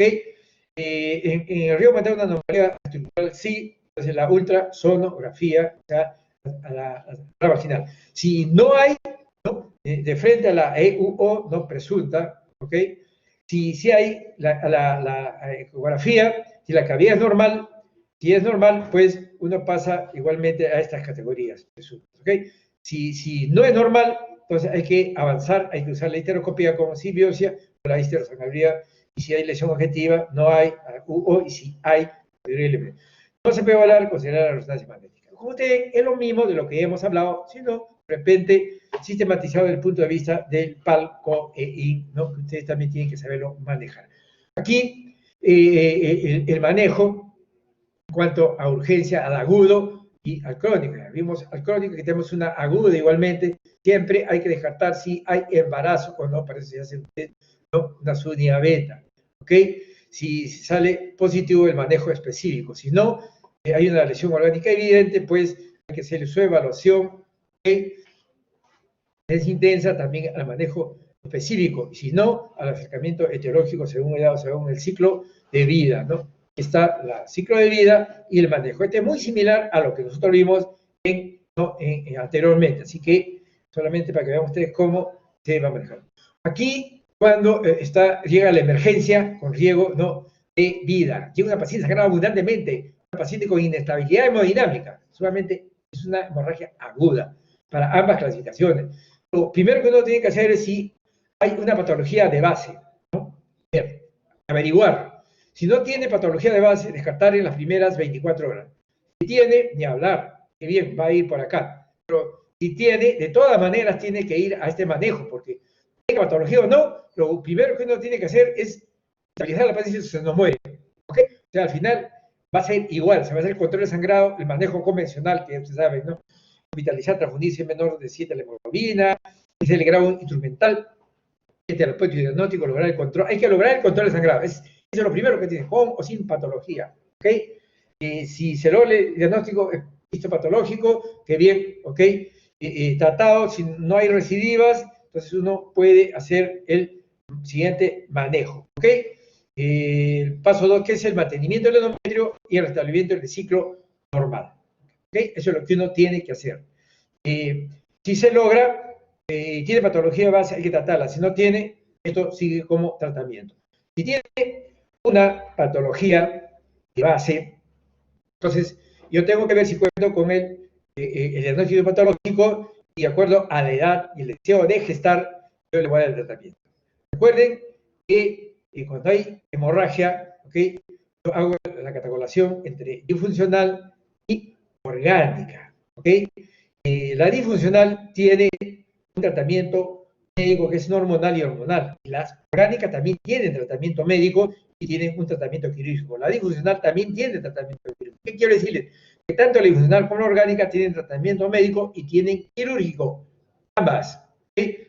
El tratamiento médico es no hormonal y hormonal, como dije. No hormonal, aquí tenemos una serie de factores, y el hormonal tienen ustedes aquí los anticonceptivos gestágenos y otros. ¿Okay? Este básicamente es el tratamiento médico de una paciente. Cuando no responden a estos tratamientos, ¿no? Esta paciente disfuncional también termina, ¿no?, con un tratamiento quirúrgico. ¿Okay? Las orgánicas, hay que ver cómo responden. Algunas orgánicas, por decirles, para que ustedes tengan una idea, tiene un mioma, ¿no?, que está premenopáusica, yo le doy tratamiento y mejora, llega la menopausia, probablemente esos miomas se van a atrofiar y la paciente ya no va a necesitar ser operada. ¿Okay? Y ahí termina. O sea, no quiere decir que estos tratamientos son específicos y necesarios, obligatorios para una u otra. Hay disfuncionales, uno llega a hacer incluso una ablación, resección, y no recidiva, y hay que sacarle, ¿no?, el útero, hay que hacerle tratamiento. O sea, lo que quiere decir es que no, nada es 100% seguro. Depende del ciclo vital de la mujer. Entonces, el tratamiento es médico, es no hormonal y hormonal, y es quirúrgico. Vamos a ver el tratamiento médico no hormonal. ¿Okay? Realmente, este se implementa en las hemorragias uterinas ovulatorias. Aquí tenemos lo que ustedes vieron, un cuadrito, los antifibrinolíticos, los AINES, los naproxenos, estancilato. ¿Okay?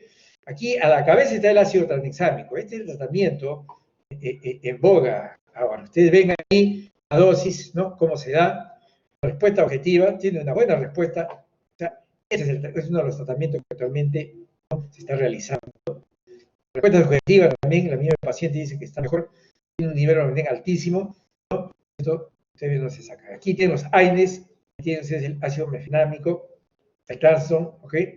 Fíjense, tiene también una buena eficacia. El naproxeno, ahí tienen ustedes la dosis, ¿okay?, la respuesta objetiva y subjetiva. Finalmente el tancilato, el disinone, ¿okay?, que es menor, pero también se usa a estas dosis. Y tengo una anécdota, creo que se la conté, no se la he contado, se la voy a contar. Creo que a mi grupo le conté, se la voy a contar a todos. El tratamiento médico de las hemorragias uterinas anormales. Conclusiones. Las conclusiones. Doble ventaja práctica. Tratamiento corto y limitado. Entonces hay 5 días por ciclo, no interfiere con un eventual embarazo. No pasa nada. Llamamos dolores. Definitivamente los AINES son más efectivos que el placebo. Está eso establecido. Está en la evidencia A. ¿Ok? La procedimiento no difiere mucho, ¿okay?, pero sí, definitivamente el tranexámico sí tiene, ¿no?, mucha más eficacia demostrada. Lo otro de estos, aparte de actuar sobre el sangrado, también van a actuar sobre la dismenorrea que se produce, ¿okay?, no tiene problema de trombogénesis, ¿ok? Eso es importante. A manera de anécdota, fíjense cómo funcionamos, se utiliza placebos. Hace 30 años atrás había un producto que se llamaba Postan. Yo creo que usted ya pero todavía creo que todavía se vende. Este Postan era el ácido mefenámico, se usaba para las dismenorreas. Bueno, creo que se los he contado, ¿no? No, bueno. Entonces, como se usaba para las dismenorreas, para el dolor menstrual, calmaba, ¿ok? ¿Y qué pasaba? Que ya la paciente comenzó a automedicarse. Entonces, cuando la paciente iba a la consulta, pues, bueno, todo el mundo le decía, bueno, tómate tu Postan. Decía, doctor, ya estoy tomando. Y caramba, no decía, ahora, bueno, le cambiamos por otro. Ya no recetaban, pues, porque ya la paciente se automedicaba. Eso es lo que generalmente uno hace en la consulta. ¿Qué hace el laboratorio astutamente? Pfizer, el laboratorio. Fíjense, miren, es bueno que ustedes sepan. Agarró y creó un nuevo compuesto que se llamó Tanston, como lo han leído, Tanston, que hay en la actualidad. ¿Pero qué hizo? Al Tanston le puso el ácido mefenámico. Y el Postan lo mantuvo. Y al Postan le puso el ibuprofeno. Entonces, ¿qué pasaba? Que la paciente tomaba el Postan, que creía que era el antiguo, seguía tomando, pero estaba tomando ibuprofeno, ya no tomaba el ácido mefenámico. Entonces, cuando el paciente iba a la consulta, nosotros sabíamos que ella estaba tomando el Ponzan, ¿no? Que creía que era el ácido mefenámico y ya nosotros no le recetábamos, así que ponemos a recetarle el Ponzan, que sabíamos que era el ácido mefenámico, ¿no? Que la paciente no sabía, ¿ok? Entonces, fíjese, vendía pues por automedicación de las pacientes que tomaban el Ponzan, que era ibuprofeno, ¿no? A diestra y siniestra, y el que nosotros estábamos recetando, que era el Tasno, que era el ácido mefenámico, que habíamos dejado de recetarlo, pero que volvíamos a recetarlo porque sabíamos que ya no era el Ponzan y que era el Tasno. ¿Ok? Doble negocio. Así funcionan las cosas, es increíble y es cierto, es bien interesante cómo funciona en nuestras vidas. Así funciona, así funcionamos. ¿Ok? Todo es negocio. ¿Ok? Todo es negocio. Aquí vemos, porque ¿qué impulsa pues al ser humano en esencia? En lo que actúan por otros conceptos, ¿no? De tipo social, son pocos. La mayoría actúa por un lucro. Fármacos utilizados en el tratamiento médico hormonal, las hemorragias uterinas anovulatorias. Médico hormonal, se utiliza en las hemorragias anovulatorias generalmente. Aquí ustedes tienen anticonceptivos orales, Liulin, noretisterona, implante, danazol, análogo, todo un grupo, ¿no? De sustancias con sus prescripciones, ¿ok? Los mecanismos, ¿ok? Generalmente son por supresión, ¿no? Fíjense aquí los comentarios en donde se debe utilizar. ¿Qué es lo importante del cuadro? Ustedes pueden leerlo en cualquier momento. ¿Qué es lo que más usamos? Los anticonceptivos orales, finalmente las anovulaciones crónicas, es algo que se quiere embarazar, y el que está apareciendo, ¿no? Con mucha fuerza es el DIU, ¿no? El NG, o sea, el DIU medicado con levonorgestrel, el implante también. Lo fundamental es que, aparte de anticonceptivo, proporciona pues una acción local sistémica, ¿no? Del tratamiento de la hemorragia. Lo bueno es que impide también el embarazo, ¿no? Estos son los importantes que se utilizan de diversas formas, dependiendo del sangrado, sea agudo, sea intermenstrual, sea crónico, ¿ok? Bien. Fíjense un tratamiento comparativo entre lo que es el ácido tranexámico, es este, ¿sí? Y también tenemos lo que es el ácido amino caproico. ¿Sí? Fíjense cómo decrece el sangrado. ¿Cuál es el mejorcito? El ácido tranexámico, fíjense aquí, ¿ok? 184, después del tratamiento, creció 54. O sea, está bien establecido, ¿no? Que el ácido alfamino, perdón, el ácido tranexámico es el que mejora. En segundo lugar están los contraceptivos orales y luego el ácido alfamino caproico, ¿no? Y también aquí se utilizó la metilhergonobina, o sea, Metergin, ¿no?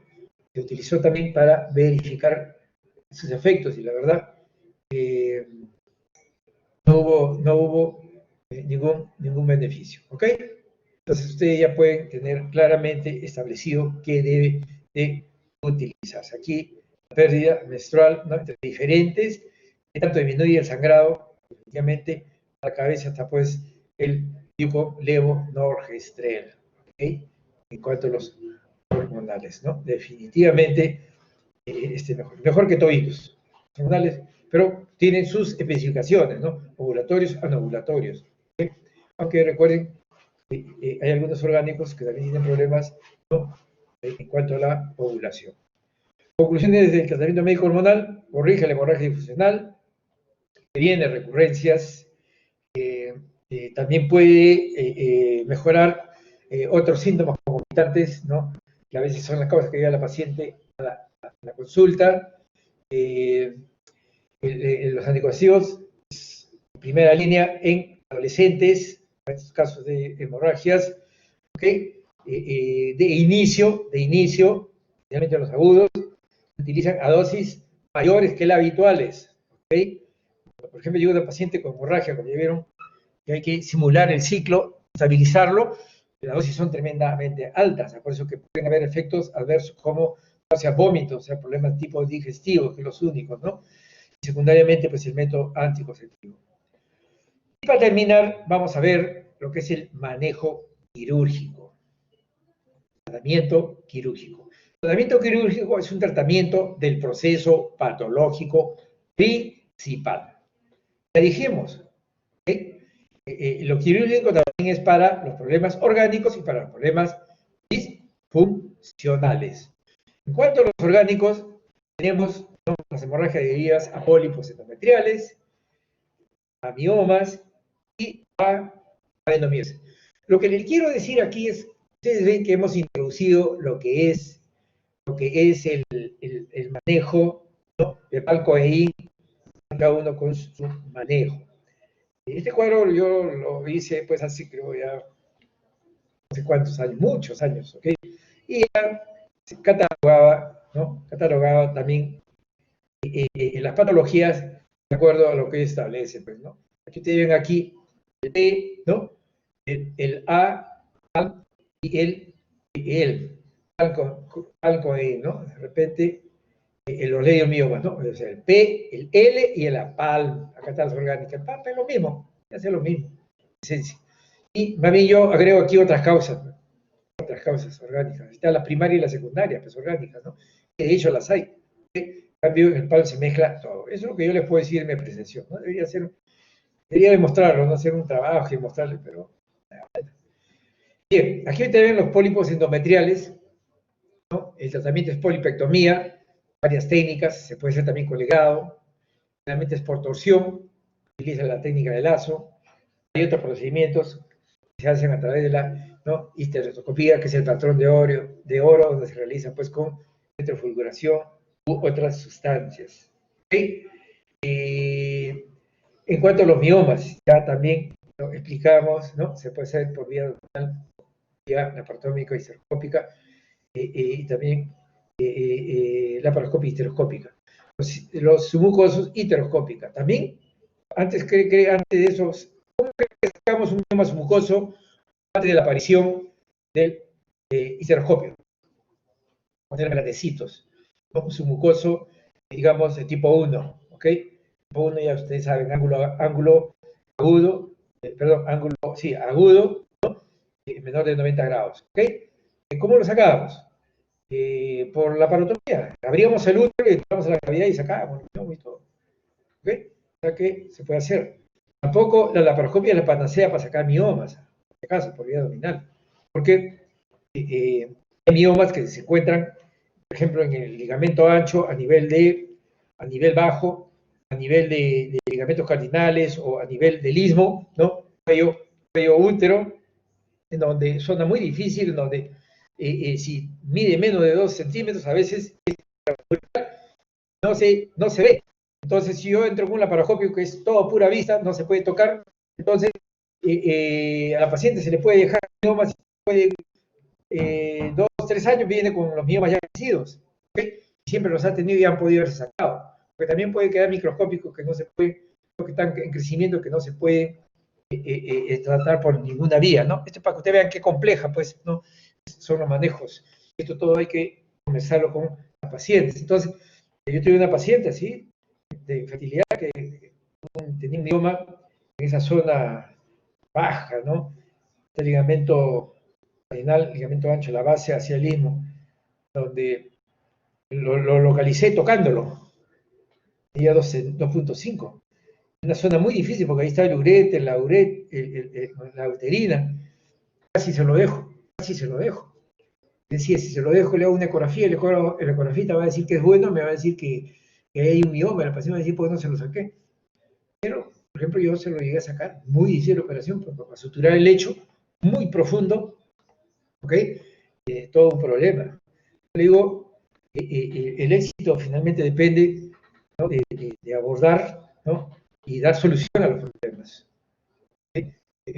Los instrumentos hay que utilizarlos pues adecuadamente, ¿no?, y de acuerdo a la pericia, ¿no?, del operador y también al acceso, si es permitido, ¿no? Todo debe intentar sacarse ciegamente, ¿no? Y yo lo saco por acá y por acá, ¿no? Pienso que esas cosas no se deben hacer, es por eso que a veces hay morbilidad, ¿no?, heterogénea. Ustedes ven entonces acá los miomas, pues, ¿no? Todo bien catalogado, ¿no? Cómo se debe sacar, ¿ok? Aquí tenemos lo intramural, ¿no? Como ya dije, ¿no? Cómo tiene que sacarse. Los sucerosos. Los sucerosos, pues, de hablar, son los que menos síntomas dan. Los que dan más síntomas son los mucosos, desde chiquitos, por eso que causan infertilidad y causan sangrado. Cuerpo extraño, ya les dije, ¿no? El útero reacciona. Mioma intramural es como que sí, que no. Depende a dónde va a crecer más, o si va a crecer más hacia adentro o hacia afuera. Y los que dan hacia afuera, hacia cavidad abdominal, los ulcerosos, pues estos pueden llegar a ser gigantescos, gigantescos, y no dar el mayor problema solamente de compresión o porque ya sienten el tumor, ¿no? Básicamente ahí cuando empiezan. Pero desde el punto de vista de sangrado, generalmente los ulcerosos dan muy pocos síntomas en relación a sangrado, más de compresión, ¿no? Hacia afuera, ¿no? Eso es lo importante. Yo alguna vez saqué algún mioma retroperitoneal gigante, ¿okay? Y no daba síntomas de sangrado, pero básicamente, porque el útero era una minucia, pero básicamente el problema era de tumoración, ¿no? Un tumor que llegaba a ser igual a un embarazo de 9 meses, mujer de 39 años, de mucha dificultad diagnóstica porque era retroperitoneal gigante, caso que, bueno, yo hasta ahorita he encontrado que el único caso, creo, es ese, no he encontrado otro caso de esa magnitud, y son pocos realmente los miomas retroperitoneales gigantes, ¿no? Se confunde con cualquier patología del retroperitoneo. Aquí la adenomiosis que ya hemos visto también, ¿no? El diagnóstico no es fácil, pero el avance de la ecografía, ¿no? La tecnología, a veces hace mucho mejor la dismenorrea concomitante si el útero grande, blando, irregular, globuloso, ¿no? Con el punto de vista clínico, con la característica ecográfica que ya le vimos que fundamentales son las lagunas, ¿no? Y pues ecoica. Tratamiento de la histerectomía vaginal y el final diagnóstico es histológico, ya lo dijimos. Otras causas, ¿no? Como el endometrio y otros tumores malignos, hiperplasia, endometrial, fístula, venosas, etcétera, etcétera, etcétera, ¿no? Cuyo tratamiento va a ser, ¿no? Para cada causa. Las hemorragias disfuncionales, aquí está todo, pues, ¿no? Disfuncionales, aquí tenemos cuando falla el tratamiento médico o no se puede hacer por estar contraindicado, ¿no? Son las dos razones en donde uno deja de dar tratamiento médico y ya decide el tratamiento quirúrgico. El tratamiento quirúrgico de dilatación legrado, ablación resección endometrial y lo que es la histerectomía. En realidad el tratamiento puede ser diferente, ¿no? Dependiendo de los factores que se han mencionado. La edad de la mujer, fundamental es el deseo de descendencia. En realidad, si es hemorragia uterina y le saco el útero, se acabó el problema. Qué fácil, ¿no? A todas le saco el útero y chao, se acabó el problema. ¿Ok? Hay que ver también el grupo con patología asociada. ¿Okay?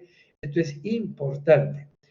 Aquí ven ustedes un mioma, perdón, ¿no? Lo que es un mioma, lo que es un pólipo, los septos coágulos, recuerden el síndrome de Asherman, que son adherencias, coágulos también, especialmente se ve mucho en patologías obstétricas, ¿ok?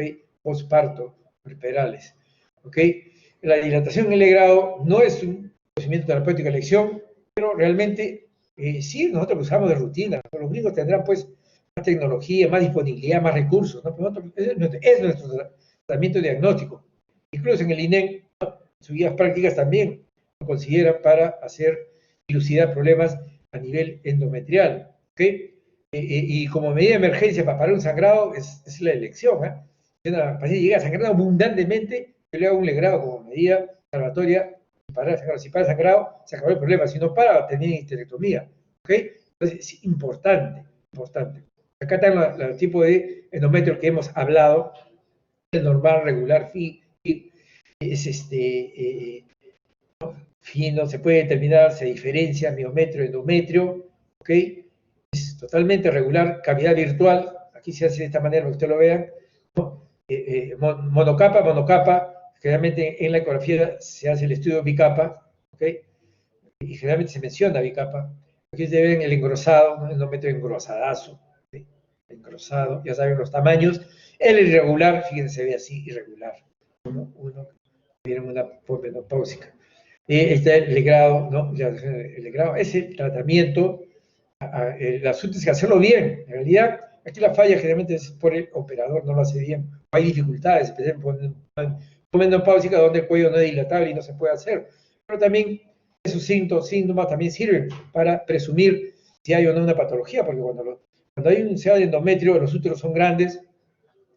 Antes se medían por el tamaño, para categoría grado 1B, 1A, 1B, y permite fácilmente hacer la histerometría. Cuando un útero es duro y no permite que penetre ni el histerómetro, es un útero normal, atrófico. Pues. O sea, ya clínicamente uno puede estar deduciendo y no puede tampoco pedir peras al olmo, ¿no? Entonces, fíjense, estas son las formas como uno puede hacer y sus porcentajes. Así sean los porcentajes que sean, para nosotros es fundamental. Se utilizan otros con pipetas Novak para ser lavados, como se dice. La verdad, utilizamos muy poco y hay estudios que mencionan que son más eficaces. ¿Por qué? Porque saca de toda la cavidad. Recuerden que es multicéntrico. Aquí vean lo que es una biopsia de endometrio, se hace con cureta de Novak. Es muy específico, se deja áreas, es como si fuera un fraccionado adentro, porque el fraccionado se llama al cuerpo y al cervix, pero yo le llamo este fraccionado de toda la cavidad. No se hace de toda la cavidad. ¿Ok? Eso es lo cierto y lo evidente. Entonces, el grado biológico es el ideal. Aquí tenemos lo que es la ablación, resección endometrial. ¿Qué cosa es la ablación, resección endometrial? De elección cuando falla el tratamiento médico. ¿No? Ya pedí de todo y persiste, entonces, o tiene una contraindicación, ¿no? Para el tratamiento médico, entonces yo procedo a hacerle la ablación, resección. ¿Qué cosa es ablación? Se destruye el endometrio por cualquier método. Esos legrados muy fuertes, muy enérgicos, provocan adherencias y a veces sacan todo el endometrio y el paciente nunca más vuelve a menstruar, ¿no? La resección es generalmente electroquirúrgica, generalmente se hace con histeroscopio y se llama endometrectomía. Esa es la diferencia de ablación y resección. La combinación de los dos se llama, pues, ablación, resección endometrial, su sigla ARE. Realmente se debe sacar hasta 3 milímetros de miometrio, entre 1 a 3. Menos de 3 es insuficiente, más de 3 mucho. ¿Okay? Y ya de sacar la capa basal, ¿no? Se supone que toda la extensión, ahora, de acuerdo a la extensión hacia arriba, hacia abajo, puede ser parcial y total. ¿Okay? Parcial, cuando se respeta el endometrio que está a nivel del cuello, total, cuando se saca todo, no se deja absolutamente, incluso el que está en la parte alta del cuello, ¿ok? Ninguno de estos procedimientos garantiza que se saque absolutamente todo. Aquí tenemos los tipos. Tenemos una primera técnica, ¿no? La ablación endometrial con el láser, de Jack, destruye en profundidad hasta 4 o 5 milímetros, se saca ya ni hablar, saca todo. ¿Ok? Penetra profundamente, es un procedimiento lento. ¿Okay? Hay que tomarse su tiempo y hacerlo con mucha paciencia. ¿Ok?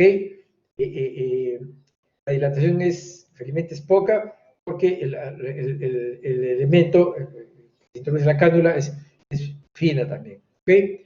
No hay un contacto estricto, que es de láser. ¿Okay?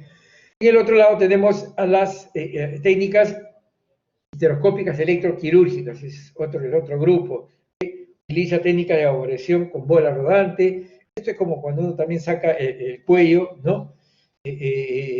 Va a hacer una recesión del cuello, utiliza pues una bola o utiliza, digamos, un gancho, etcétera, etcétera. O sea, hay una serie de técnicas, ¿no? Para resecar. Acá, por ejemplo, es con la bola, con asa, puede combinarse ambas. Lo importante es obtener buenos resultados. ¿Cuál es la ventaja? Se puede sacar material para estudio histológico. ¿Okay? El riesgo, por lo tanto, es menor. Ambas técnicas tienen menores posibilidades de dejar, ¿no?, tejido residual. Y el otro es la reducción de las zonas superiores del miometrio, ¿no?, especialmente en adenomiosis superficial. ¿Sí? Puede intentarse, pero la verdad, el tratamiento generalmente de patología es más la histerectomía, porque hasta qué punto sabemos que está en una adenosis meiosis superficial es bastante difícil, es fácil el diagnóstico, definitivamente. Si el mismo diagnóstico de por sí es histológico y se logra a veces después de que uno ha obtenido la muestra o sacado el útero, ¿no? Entonces, ese es el problema. Luego tenemos las técnicas de segunda generación, que son las técnicas no histeroscópicas. Pueden hacer ambulatorias con anestesia local, ¿no? Y no necesita estar sumamente capacitado en el manejo, pues, del histeroscopio, ¿de acuerdo? Esto es la ventaja, o sea, uno puede hacerlo. La desventaja es que esas ciegas y no utiliza, no se obtiene muestra para estudio anatomopatológico. ¿Sí? Antes se supone que debemos haber obtenido algunas biopsias para verificar que no haya un endometrio, ¿no? O sea, un problema de malignidad.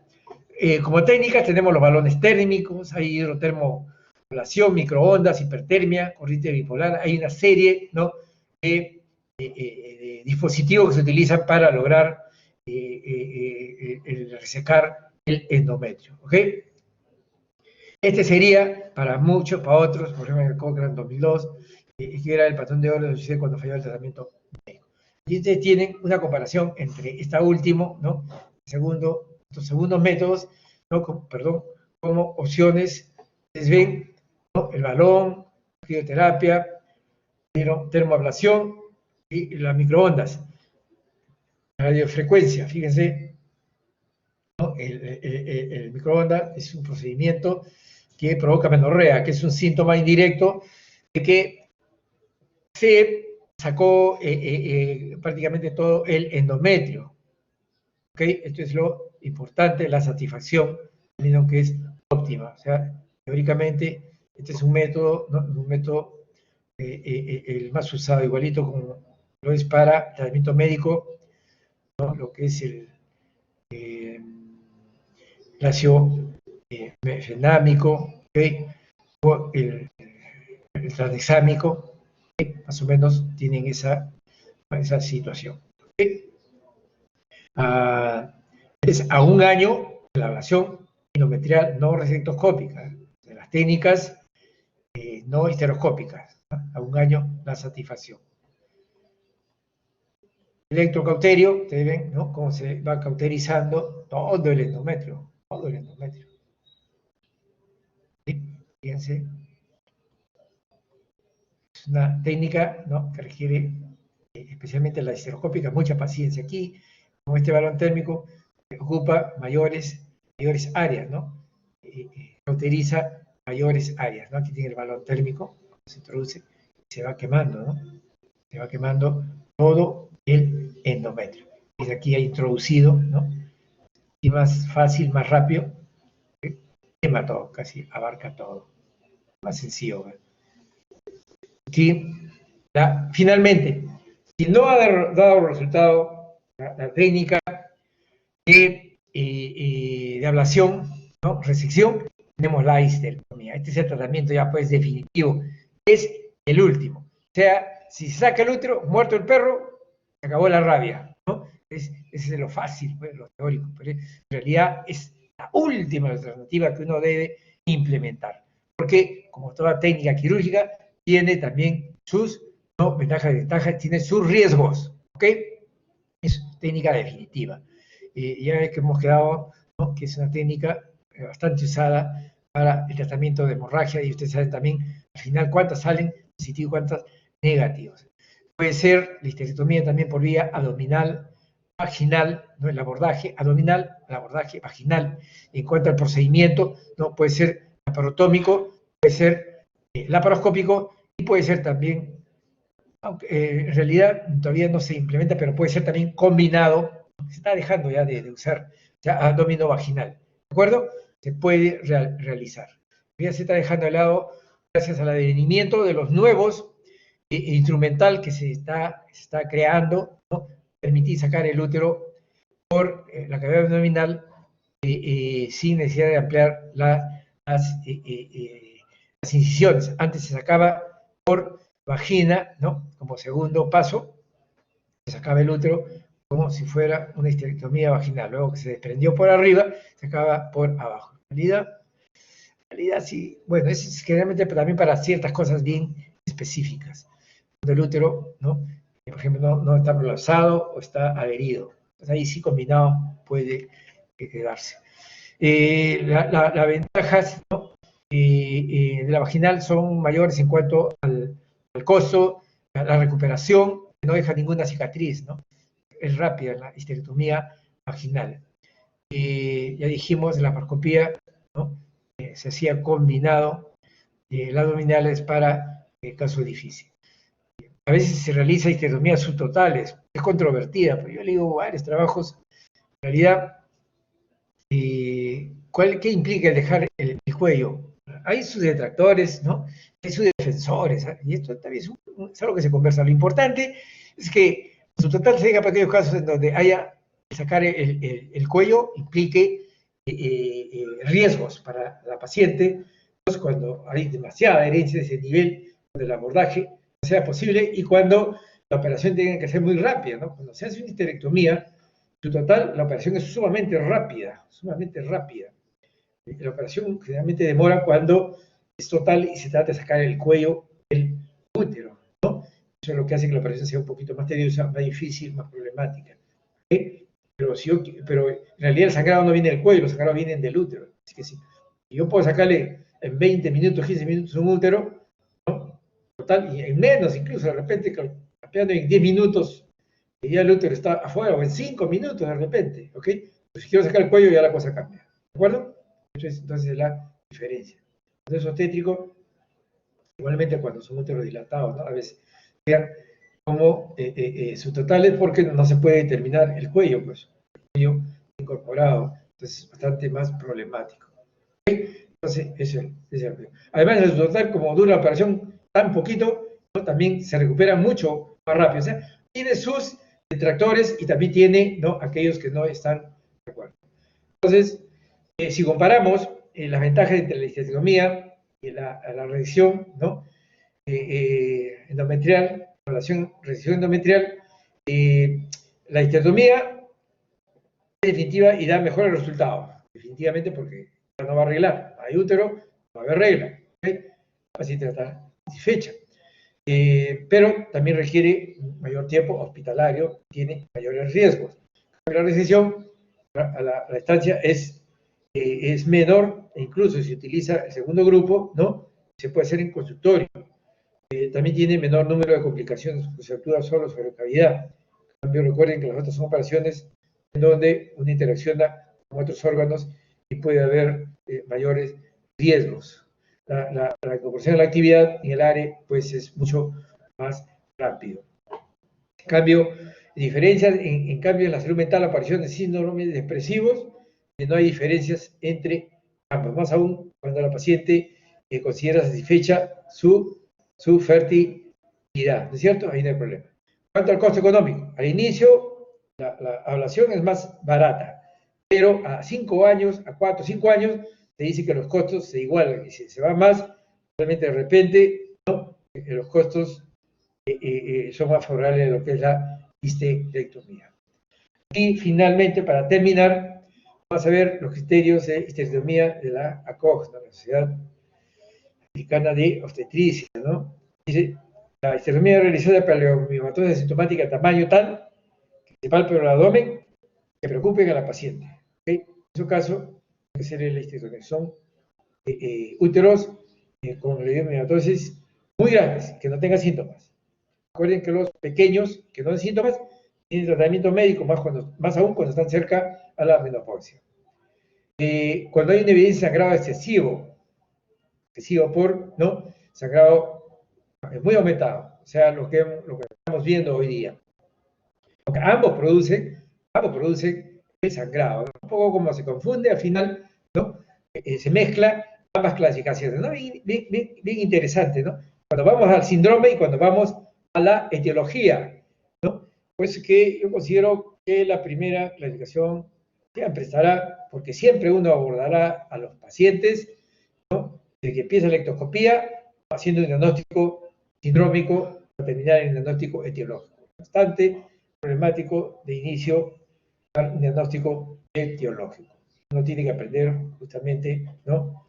hacer todas esas divulgaciones, diagnósticos, ¿no? Nos permiten ser más certeros en el mismo. Anemia por pérdida crónica de sangre, es un paciente que está sangrando, pero no responde a nada, indudablemente hay que hacerlo. Y cuando hay dolor, ya con quienes he hablado con mi grupo, creo, cuando hay dolor, amenorreas severas, incluso en síndromes de tensión premenstrual o disfórico premenstrual, ¿no? También se contempla como procedimiento la histerectomía. ¿Ok? Entonces también puede hacerse. Muy bien, recomendaciones, con esto terminamos. Toda paciente tiene que ser evaluada, Tiene diagnósticos basales que se les pide a toda paciente. Siempre hay que descartar el embarazo. Cualquier otro examen está condicionado, ¿no?, a los primeros resultados y a la sospecha diagnóstica. Si hay anemia o sangrado repetitivo, ya ustedes saben, se hacen las pruebas correspondientes a lo que es la valoración, ¿no?, del perfil de coagulación. Si son adolescentes, pues todo el estudio completo. Felizmente, ya dije, aquí en nuestro país eso es muy poco. Aquí el único problema es por alimentación, anemia, ¿no? Este es el principal problema.